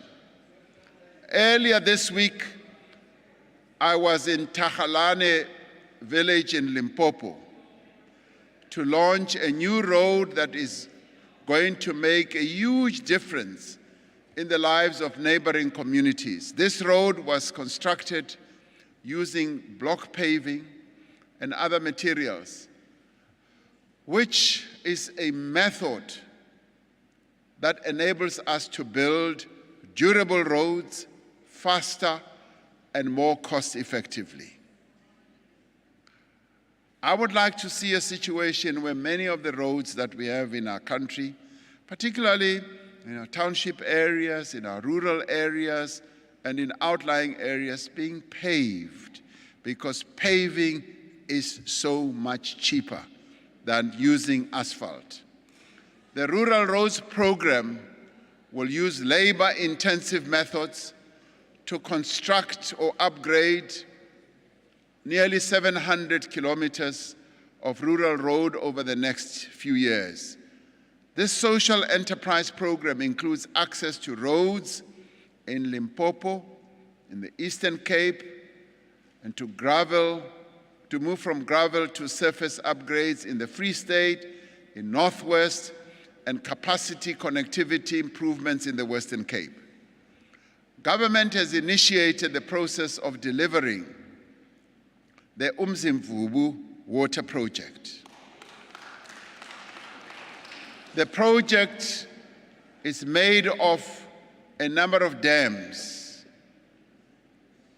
The Ntabelanga Dam, the Lalini Dam, an irrigation infrastructure and hydroelectric plant, Ntabelanga water treatment works and bulk distribution infrastructure to reticulate to the neighboring communities. Now, the closing date for the first of the two-stage procurement process is scheduled to close later this year, with a preferred bidder likely to be announced later this year as well. Government is introducing an innovative social infrastructure delivery mechanism to address issues that afflict the delivery of school infrastructure. The mechanism will address the speed, the financing and funding, quality of delivery, mass employment and maintenance. We still need to build some 2,500 or so schools in our country, and using current budgetary methods or processes, it'll probably take us 75 years to close that gap. However, with the new innovative mechanisms for delivery and financing, we should be able to do it much sooner. The delivery mechanism will introduce a special purpose vehicle working with prominent DFIs and the private sector to deliver school education infrastructure, with government obviously continuing to finance the building of schools. This approach is being piloted in schools in the Northern Cape and in the Eastern Cape, and will soon move also to other provinces, Limpopo and many other provinces. Now, over the past year, government has built on its successful Hydrogen SA strategy to make major strides in positioning South Africa as a global leader in this new market. And this is so because the endowments that we have as a country and as a nation for hydrogen capability are quite high. This includes the development of a hydrogen society roadmap for the next 10 years, as well as a green hydrogen strategy for the Northern Cape, supporting the development of green hydrogen pipeline worth around 270 billion rand. Now, the damage caused by the theft of scrap metal and cable on our infrastructure, like electricity, the trains and other vital services, is enormous. We will take decisive steps this year, both through improved law enforcement and by considering further measures to address the sale or export of such scrap metal. An important pillar of our economic reconstruction and recovery plan is to revitalize our manufacturing base and to create globally competitive export industries. In the past year, we launched new master plans in the steel industry, in the furniture industry, and global business services.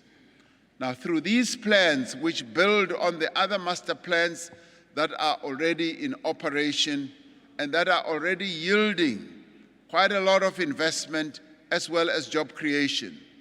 Through these plans, business, government, and labor are working together to increase production and to create more jobs in the sectors. In the clothing industry, a number of retailers have announced ambitious plans with regard to localization sourcing.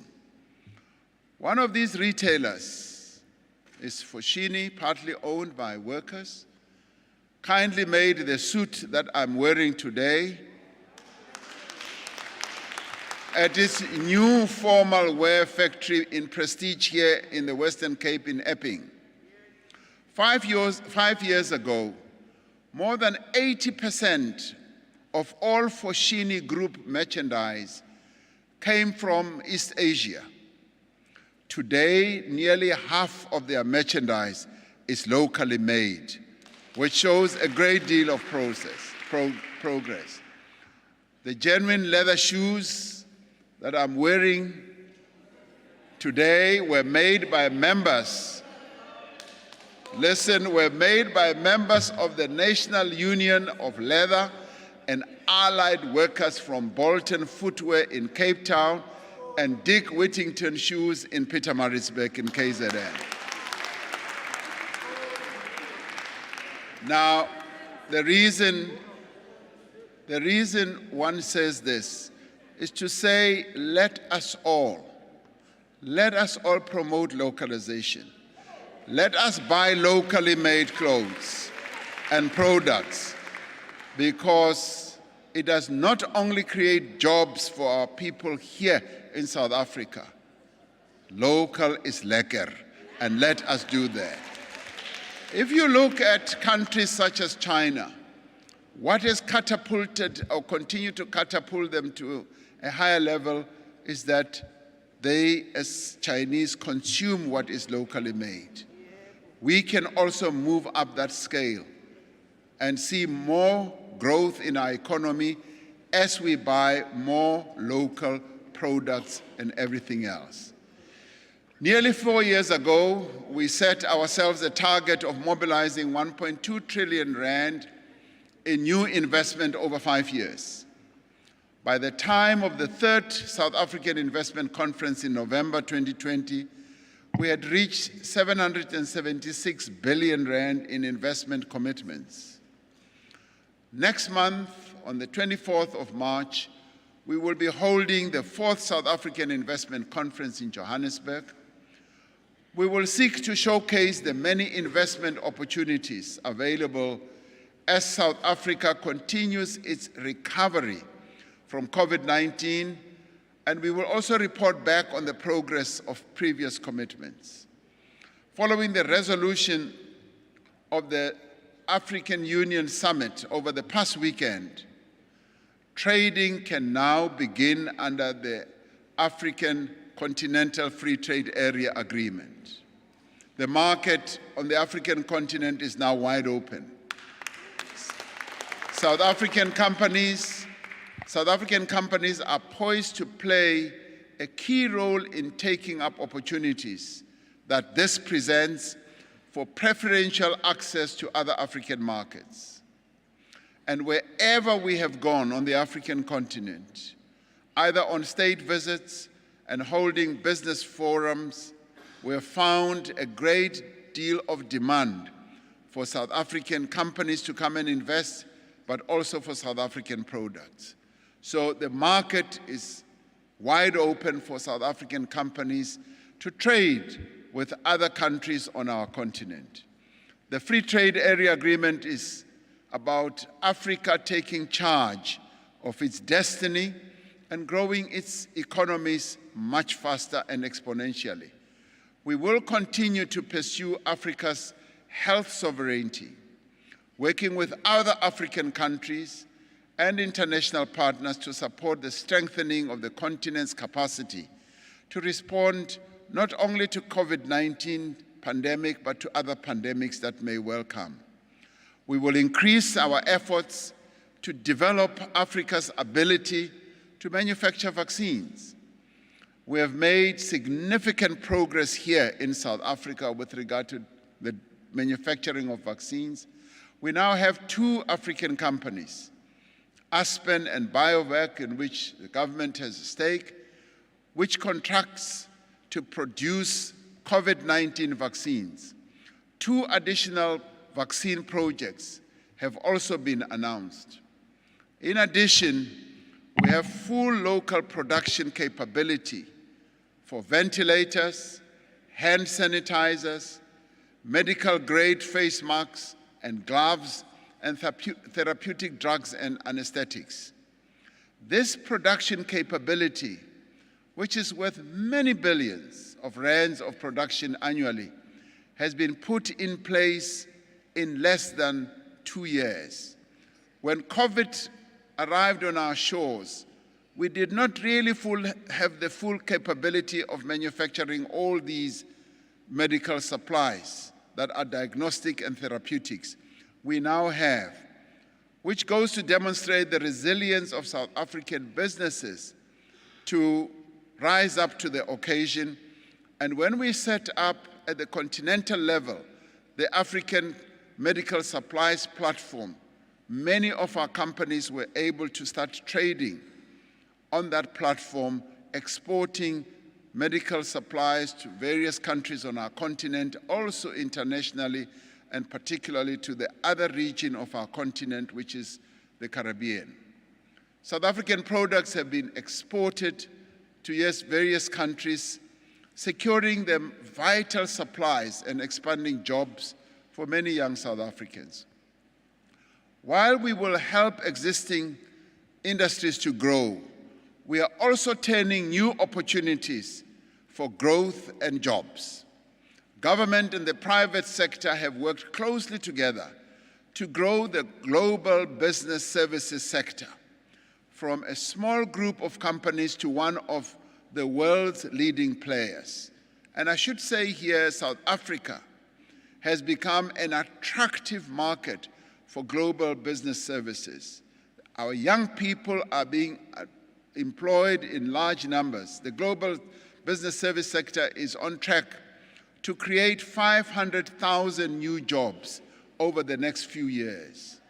And these are young people who are being attracted to these opportunities.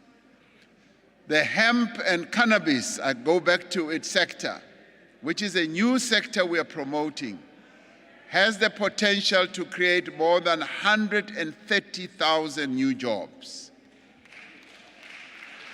We are streamlining the regulatory process so that hemp and cannabis can thrive like it is in other countries.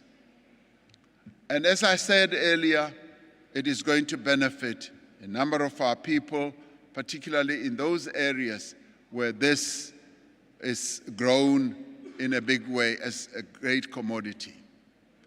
Now, as we proceed, we are finding that these new sectors, the sectors that should be promoted, are sectors that we should focus attention on because they create more jobs on an ongoing basis. The sectors that we are focusing on are sectors that a number of other countries have already shown a great deal of growth in already. Now, with all this, we are finding that we can inject growth into our economy. We can see exponential growth as more and more of these new sectors come forward. Now, other sectors are the social sector, for instance, including early childhood development, nursing, social work, and community services, which have shown significant potential not only to create jobs, but to provide vital services to communities, as well as to provide training for young people. Some of the country's mature industries also have a lot to offer in revamping the industrial and manufacturing potential of our country. The agricultural sector has significant potential for job creation in crops such as citrus, table and dried grapes, subtropical fruit, avocados, berries, and nuts. Master plans in the sugar and poultry industry are contributing significantly to increased investment, improved production and transformation. To attract investors into the mining minerals needed in the new global economy, we will soon be finalizing our mining exploration strategy. We will continue to support the development of upstream gas industry as it holds huge potential for job creation and broader economic development. We will ensure that this is done in strict accordance with the environmental as well as other laws of our country, and that where there are differences, we work together to resolve those differences in the interests of our country and the interests of our people, particularly with regard to creating jobs. We live in one of the regions of the world that is most affected by climate change. We frequently experience droughts, floods, and other extreme weather events associated with global warming. Recently, floods have affected a number of provinces in our country, including KwaZulu-Natal, Gauteng, and the Eastern Cape. These have already caused enormous damage to infrastructure, but also to livelihoods. In the last year, we have made important strides in the fight against climate change and at the same time securing our economic competitiveness. For the first time, our climate targets are compatible with limiting warming to 1.5 degrees Celsius. This is the goal that all countries agreed to as part of the Paris Climate Agreement and is essential to prevent the worst effects of climate change. Now, since I established the Presidential Climate Change Commission, working with Deputy Chairperson to the Commission, Vale Musa, a little more than a year ago, it has done much work to support a just transition to a sustainable, inclusive, resilient, and low-carbon economy. At the International Climate Conference in Glasgow last November, South Africa was able to arrive at a historic 131 billion rand deal with a number of partners. This first of its kind partnership will involve repurposing and repowering some of the coal plants that are reaching the end of their lives and creating new livelihoods for workers and communities most affected and impacted by this change. To ensure that South Africa is able to derive the full benefit of this and other partnerships, I have appointed Mr. Daniel Minele, a former Deputy Governor of the Reserve Bank, as head of the Presidential Climate Finance Task Team to lead the mobilization of funds for our just transition. Now, properly managed, the energy transition will benefit all. Renewable energy production will make electricity cheaper and more dependable and will allow our industries to remain globally competitive as well. And in this regard, a number of our fairly sizable companies are already leading the way.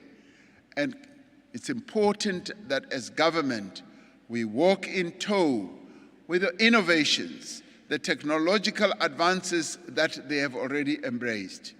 Investments in electric vehicles and hydrogen will equip South Africa to meet the global clean energy future. We will be able to expand our mining industry in strategic minerals that are crucial for clean energy, like platinum, vanadium, cobalt, copper, manganese, and lithium. We also have a unique opportunity in green hydrogen, given our world-class solar and wind resources and local technology and expertise. And all these measures, from the structural reforms to support our small, medium enterprises and investments in infrastructure and energy and emergency of new sectors, will drive a turnaround to economic growth driven, yes, by the private sector growth over the coming years. We know, however, that even with the best business environment and much faster rates of economic growth, it will take time for the private sector to create enough jobs for the millions of South Africans who need those jobs.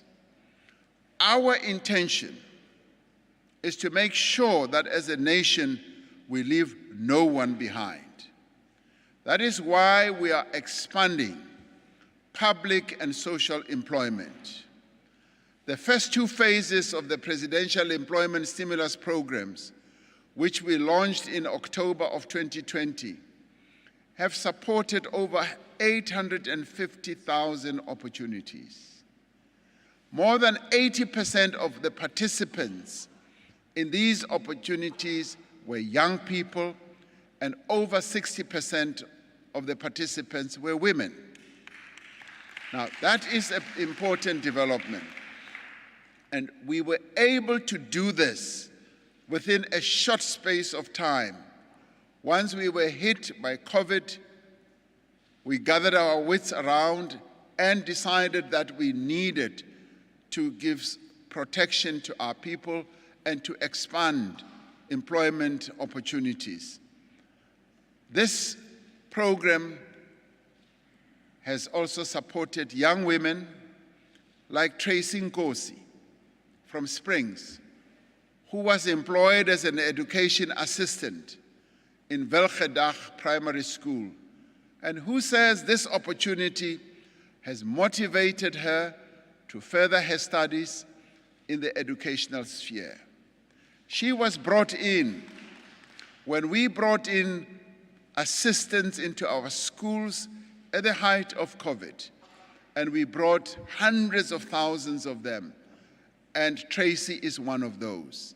And once arriving at the school to do what she thought would be menial work, she immediately found that she could do more important work, and now she wants to advance her studies and become an educator. It has also supported Umama Unosipho Tekwana from Empendle in KwaZulu-Natal, who used her farming input voucher, which was part of this program, to buy maize, to buy manure, and supplements for her livestock. The total number of direct beneficiaries will soon rise to over 1 million South Africans with regards to the plan that we now have. This includes over 500,000 young people appointed as education assistants, making it the largest youth employment program ever undertaken in our history. The employment stimulus will also enable the Department of Home Affairs to recruit 10,000 unemployed young people for the digitization of paper records in the department, enhancing their skills and contributing. They will also be contributing to the modernization of citizen services.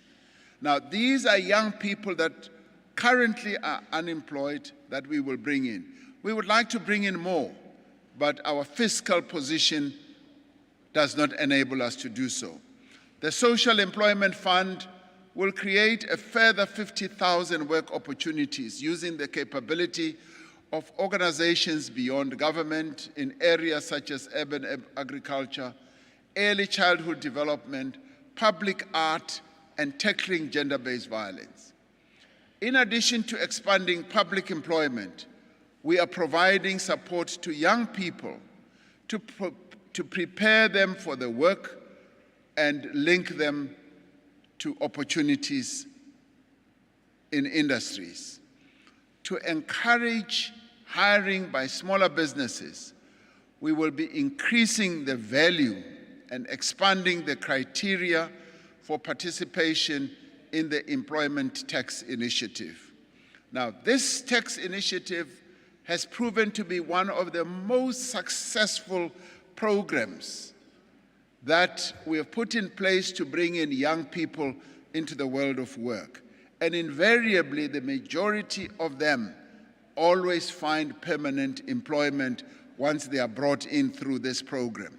We want to expand this so that more young people are brought into the world of work. For several years, this has been an effective way to encourage companies to hire new work seekers. The changes to the incentive will make it easier for small businesses in particular to hire young people. The Minister of Finance will announce the details of these changes in the budget. We call on companies to support this effort, to take up the incentive and give young people a place in the world of work. The SA Youth.mobi platform for young work seekers to access opportunities and support has now risen to 2.3 million young South Africans who have registered. And of these, over 600,000 have been placed in employment opportunities. A revitalized National Youth Service will recruit its first cohort of 50,000 young people during this next year, creating opportunities for young people to contribute to their communities, to develop skills, and to grow their own employability. The Department of Higher Education and Training will place 10,000 unemployed TVET graduates in workplaces from April of 2020. Now, that is a big number, but we obviously would want more. In preparing this State of the Nation address, I was assisted by 2 young South Africans who are working as interns in the presidency, Ms. Naledi Malachi and Kiarabetswe Mabatle. Now, they told me about the pain that is felt by young people who find themselves with a qualification but are unemployed because of lack of experience. This forces many into jobs that have little or nothing to do with what they have studied. Now, all the measures I've outlined are essential to provide young people with the work experience that they need to take up their first step in the labor market. Now, we call on the private sector to support these measures and wherever possible to drop the requirement of experience so that we can give many young people a possible chance for their first job. Now, as we work to grow the economy and create jobs, we will expand support to poor families to ensure that no person in this country has to endure the pain and indignity of hunger. Our social protection system is amongst the greatest achievement of the democratic government, reaching more than 18 million people every month. Without this support, millions more would live in dire poverty. Since the onset of COVID-19, the Social Relief of Distress Grant has provided support to more than 10 million unemployed people who were most vulnerable to the impact of the pandemic. Some people use the money to start businesses. Mr. Thando Makubu from Soweto received 350 grant for 7 months last year and saved it to open an ice cream store that now employs 4 people. Now, Mr. Lindoguhle Msomi, an unemployed TV producer from KwaMashu Hostel, saved the 350 that he received for 9 months to start a fast food stall and to support his family. And as much as it has had a substantial impact, we must recognize that we face extreme fiscal constraints. A fiscal crisis would hurt the poor most of all through the deterioration of the basic services on which they rely. Mindful of the proven benefits of the grant, we will extend the 350 SRD grant for one further year to the end of March 2023. And we have been in deep consultations with a number of community-based organizations who have articulated very clearly to us the dire needs in our communities, but have also appreciated the challenged fiscal position that we are facing. And this is something that I am sure they will be able to appreciate. But we have also said we will continue conversations. We will continue conversations with them going forward. During this time, we will engage in broad consultations and detailed technical work to identify the best options to replace this grant. Any further support must pass the test of our own affordability and must not come at the expense of basic services or at the risk of unsustainable spending. It remains our ambition to establish a minimum level of support for those in greatest need. Expanding access to land is vital for our efforts to reduce hunger and to provide people with meaningful livelihoods. We are moving ahead with land reform in terms of our constitution and anticipate the approval of the expropriation bill during this year. The establishment of the Agriculture and Land Reform Development Agency will be finalized this year. The Department of Public Works and Infrastructure will finalize the transfer of 14,000 hectares of state land to the Housing Development Agency. We have enough arable land to support millions of thriving small-scale farmers in poultry, livestock, fruit, and vegetables. Now, through the Presidential Employment Stimulus and the Solidarity Fund, over 100,000 small-scale farmers have already received input vouchers to expand their production.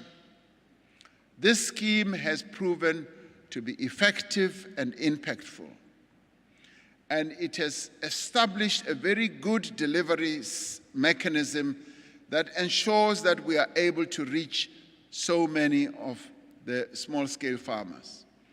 The agriculture sector has also recognized the importance of supporting these small-scale farmers and integration into their value chains. Now, through the Sugar Master Plan, the sugar industry has provided 225 million rand to over 12,000 small-scale farmers who are in the sugarcane industry as part of a 1 billion rand commitment to support black farmers. We will be expanding the provision of input vouchers and calling on all sectors to join this effort. I would like to see a situation where various sectors of agriculture, whether it is in the fruit sector, in the beef sector, in the sheep sector, and many other sectors, collectively helping in these sectors like the sugar cane industry has done. But on our part, we will collectively reach out to 250,000 small-scale farmers this year, expanding beyond the 100,000 that we reached last year. None of our efforts to revive our economy will succeed if we do not tackle the scourge of corruption once and for all. Since the beginning of the year, I've been provided with the first two parts of the report of the Commission of Inquiry into State Capture headed by Acting Chief Justice Raymond Zondo. While the definitive conclusion has yet to be delivered at the end of this month, the first two parts of the report make it plain that there was indeed state capture. This means that public institutions and state-owned enterprises were infiltrated by a criminal network intent on looting public money for private gain. The reports have detailed the devastating effects on these criminal activities on the SAA, Transnet, Denel, South African Revenue Service, and government communications. Now, state capture had a direct and very concrete negative impact on the lives of all South Africans, but especially the poorest and most vulnerable members of our society. It has weakened the ability of the state to deliver services and to meet the expectations and constitutional rights of our people. We must now do everything in our power to ensure that it never happens again. My responsibility is to ensure that the Commission report is properly and carefully considered and then acted upon.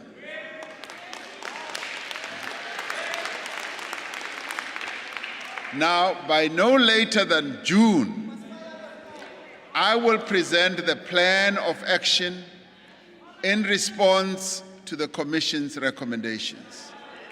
And I'll present it to you sitting right here.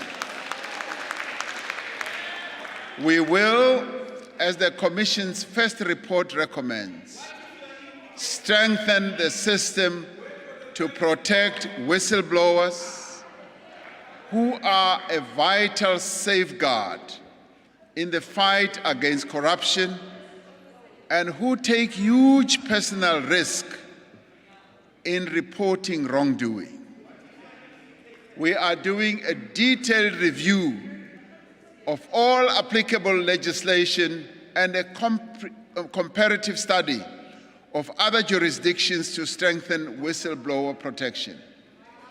The relevant law enforcement agencies are taking the necessary steps to address the immediate concern about the safety of whistleblowers. Now, many individuals and companies that the Commission has found were responsible for state capture must now be held accountable. I have every confidence that the National Prosecuting Authority will carry out the further investigations that the Commission has recommended, and that it will bring the members of the criminal network that infiltrated government and captured the state swiftly to justice. Now, the investigating directorate in the NPA is now poised to deliver on its crucial mandate, and a dedicated team has been established to pursue these cases. We will be appointing a new head of the investigating directorate following the departure of its head from that position. An amendment to the State Capture Commission regulations in June in 2020 empowered the sharing of information between the Commission and the law enforcement agencies. This amendment also permitted the employment of the State Capture Commission personnel by law enforcement agencies. Now, these empowering provisions have geared the investigating directorate to more effectively pursue the investigations emanating from the Commission. We have gratefully acknowledged the offer of support from the private sector to assist in providing those skills which we lack in government to enable investigation and prosecution of crime. To ensure that the prosecuting authority remains true to its constitutional obligation and mandate, and to ensure transparency, we are developing a framework for private sector cooperation that will be managed through the National Treasury. There are also discussions underway with the judiciary for the creation of special court roles for state capture and corruption cases. While we have taken decisive steps to end the era of state capture, we know that the fight against corruption is far from over. Even as the country was suffering from the devastation of COVID-19 pandemic, companies and individuals were conspiring with public officials to defraud government of billions of rands in COVID-19 related contracts.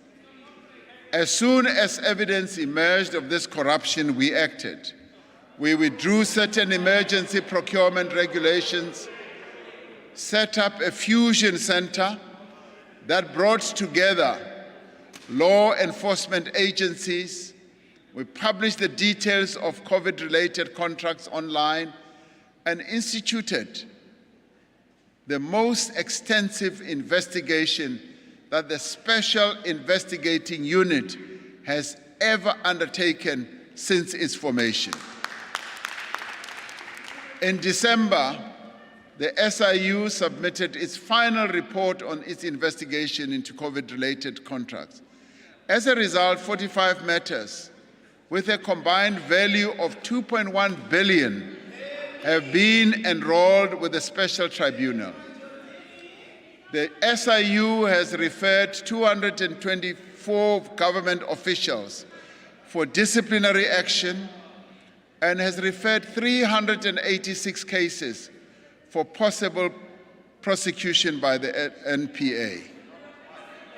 Now, we have set up, as the Presidency, a monitoring mechanism of implementation on the recommendations of the SIU and to ensure that government departments and entities do act against those who have violated regulations and broken the law. The fight against corruption will take on a new intensity thanks to the outcome of the State Capture Commission, the strengthening of law enforcement agencies, and the implementation of new anti-corruption practices in the public service. State-owned enterprises play a vital role in our economy, from water and roads to energy and ports to defense and aviation. These strategic assets of our nation are necessary to keep our country running. It is essential that we reverse their decline and reposition them to contribute positively.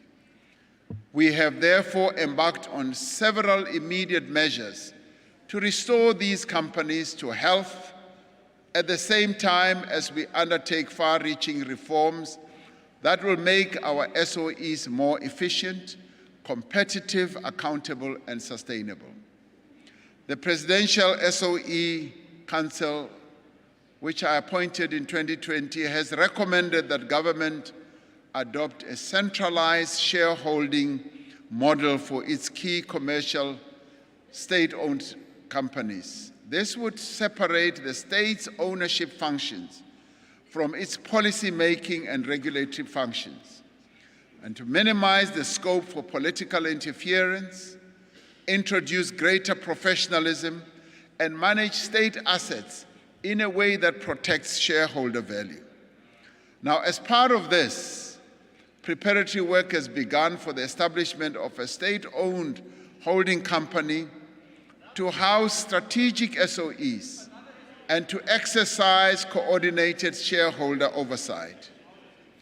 To ensure that state-owned enterprises are effectively fulfilling their responsibility, the Council is preparing recommendations on state-owned enterprises to be retained, on which should be retained and which should be consolidated, and which do not serve the purpose of the public should be disposed of. Any recommendations would be subjected to extensive consultation with all stakeholders. We are taking steps to safeguard our democracy, to protect our economic infrastructure, and to build safer communities for all. Earlier this week, we released a report on the expert panel that I appointed into the civil unrest in July last year. The report paints a deeply disturbing picture of the capabilities of our security services and the structures that exist to coordinate their work. The report concludes that government's initial handling of the July 2021 events was inept, police operational planning was poor, there was poor coordination between the state security and intelligence services, and police are not always embedded in the communities that they serve. Now, the expert panel said that if violence has exposed anything, it was the poverty and inequality that is the root cause of the desperation of our people. The panel found that Cabinet must take overall responsibility for the events of July 2021.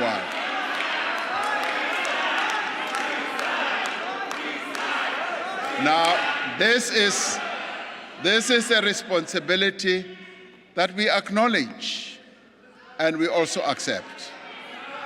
We will, as recommended by the panel, develop and drive a national response to address the weaknesses that the panel identified.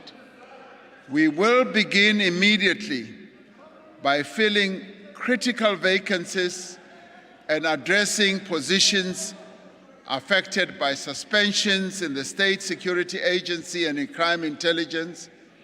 We will soon be announcing leadership changes in a number of security agencies to strengthen our security structures. Now, the staffing of the Public Order Policing Unit of the South African Police Service will be brought to an appropriate level with appropriate training in place as well. The ongoing damage to and theft of economic infrastructure has damaged confidence and severely constrained economic growth, investment, and job creation. At the same time, we need to confront the criminal gangs that invade construction sites and other business places to extort money from companies. This will require a focused and coordinated response. Government is therefore going to move ahead, and we've established specialized multidisciplinary units to address economic sabotage, extortion at construction sites, and vandalization of infrastructure. We will make resources available. We are going to make resources available to recruit and train an additional 12,000 new police personnel to ensure that the South African Police Service increases its capacity. Another area of immediate attention will be the re-establishment of community policing forums to improve relations and coordination between local police and residents of the areas they serve. It is clear from the observation of the expert panel that we need to take a more inclusive approach to assessing the threats to our country's security and determining the necessary responses. I'm calling on all South Africans through their various formations to participate as we go ahead to develop this whole process of a strategy.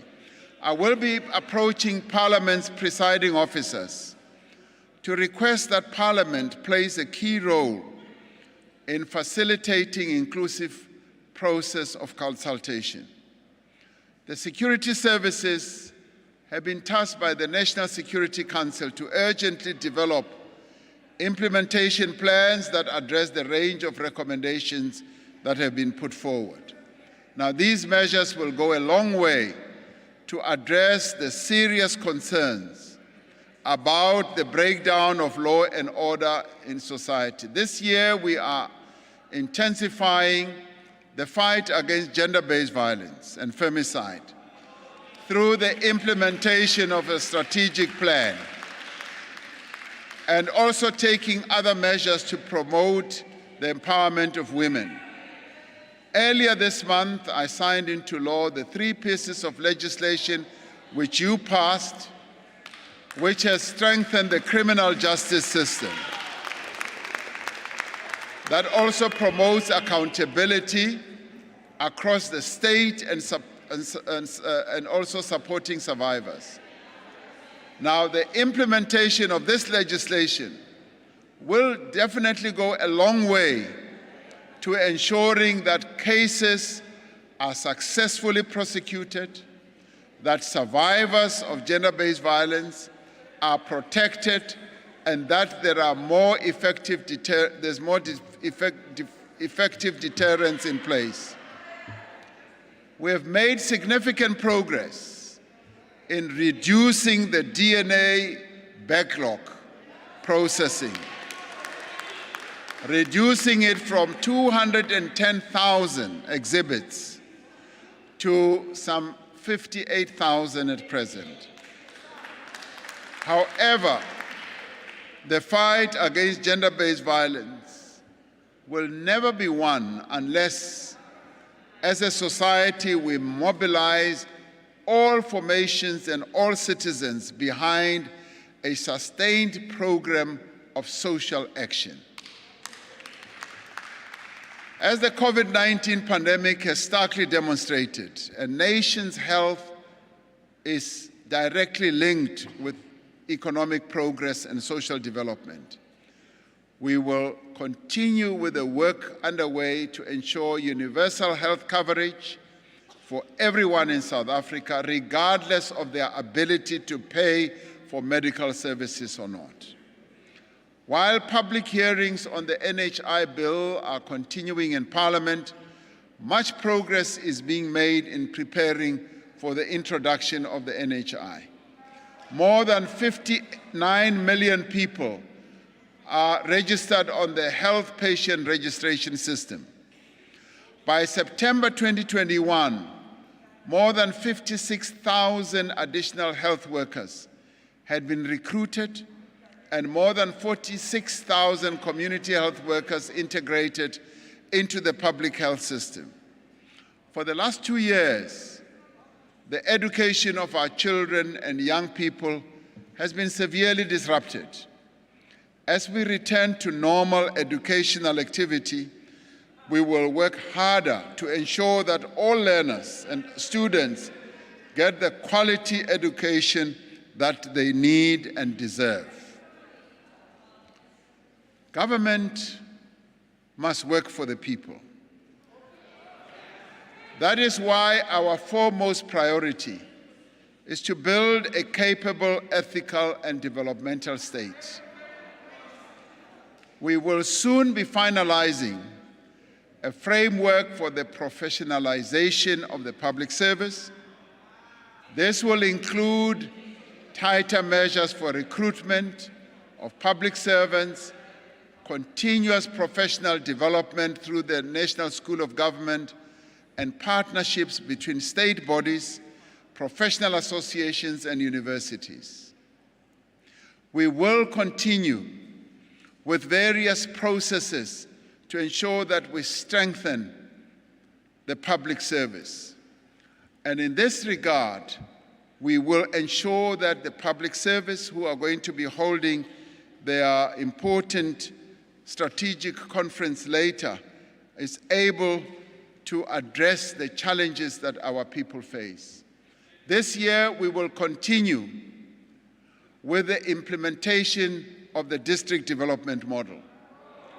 This model brings all three spheres of government together with other social partners in every district to grow inclusive local economies and to improve the lives of our citizens. In particular, the DDM, as we call it, facilitates integrated planning and budgeting across spheres of government and improves integration of national projects at district and local level.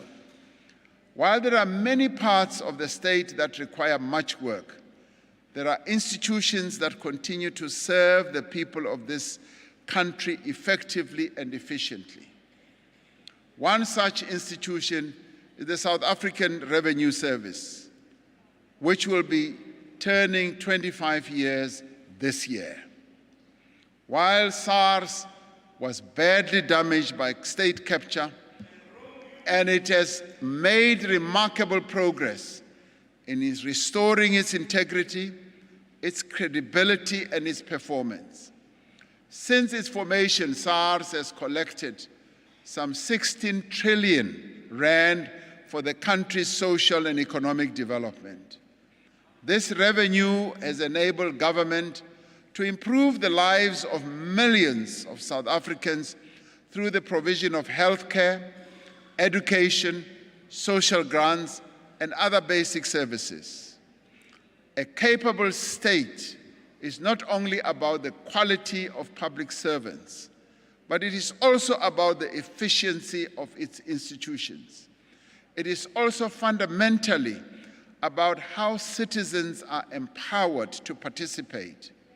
We must work together to ensure that platforms like school governing bodies, community policing forums are more active and more inclusive. A vibrant civil society operating at all levels, but more especially at local level and local government level, which we intend to strengthen, is crucial for a capable state and for development. We will therefore be working with our social partners to convene the long-awaited Social Sector Summit, and this summit will seek to improve the interface between the state and civil society and address the challenges that NGOs and community-based organizations face. Our country has suffered damaging blows in recent times.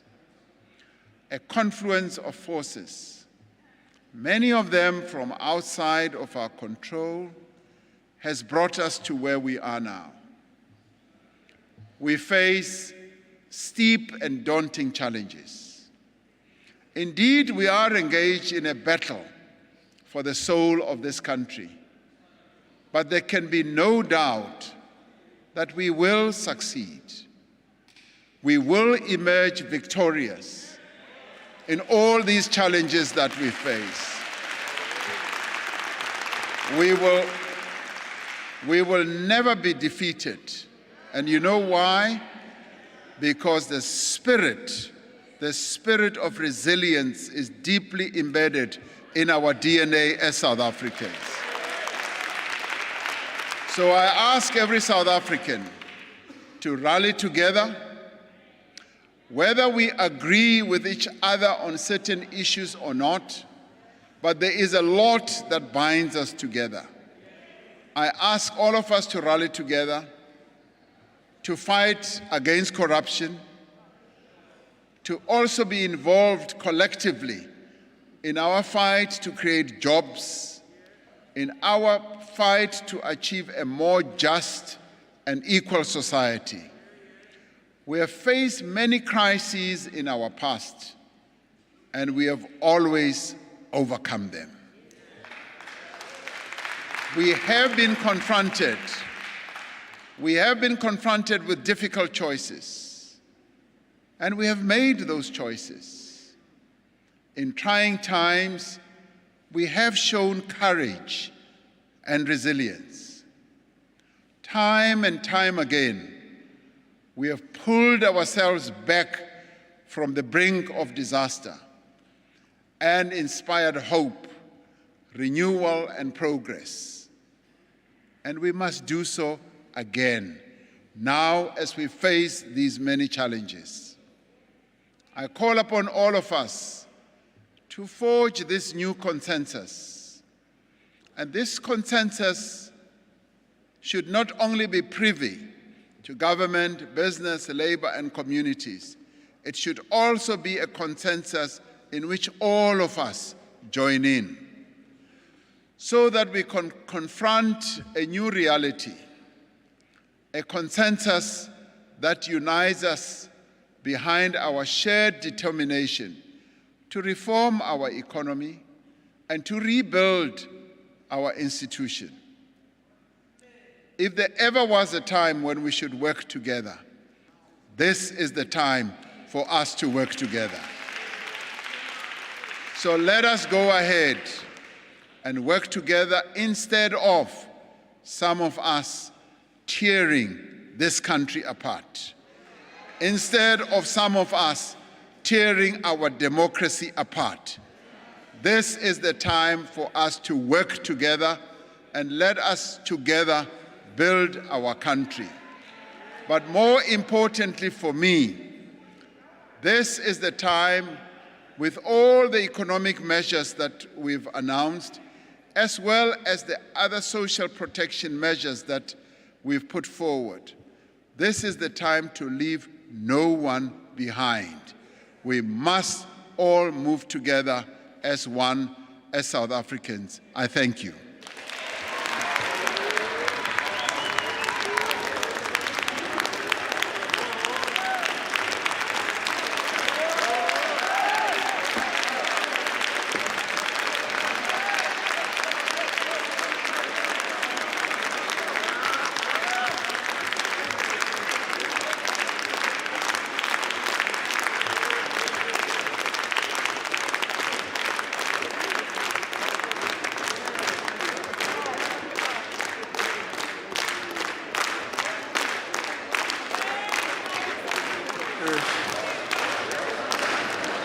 Thank you very much, honorable members. I now take this opportunity to thank the Honorable President for his address. Please note that after I've adjourned the joint sitting, members who are in the chamber should remain in their places until the procession has left the chamber. The procession, led by the acting sergeant at arms and the usher of the Black Rod, will leave the chamber in the following order: the Speaker of the National Assembly, the Chairperson of the National Council of Provinces, the President, and then the Acting Secretary to Parliament. In addition, the Deputy Chairperson of the National Council of Provinces will also follow, the Deputy President will follow, and the Acting Secretary to Parliament, as was indicated earlier. That, honorable members, concludes the business for the day, and the joint sitting is now adjourned.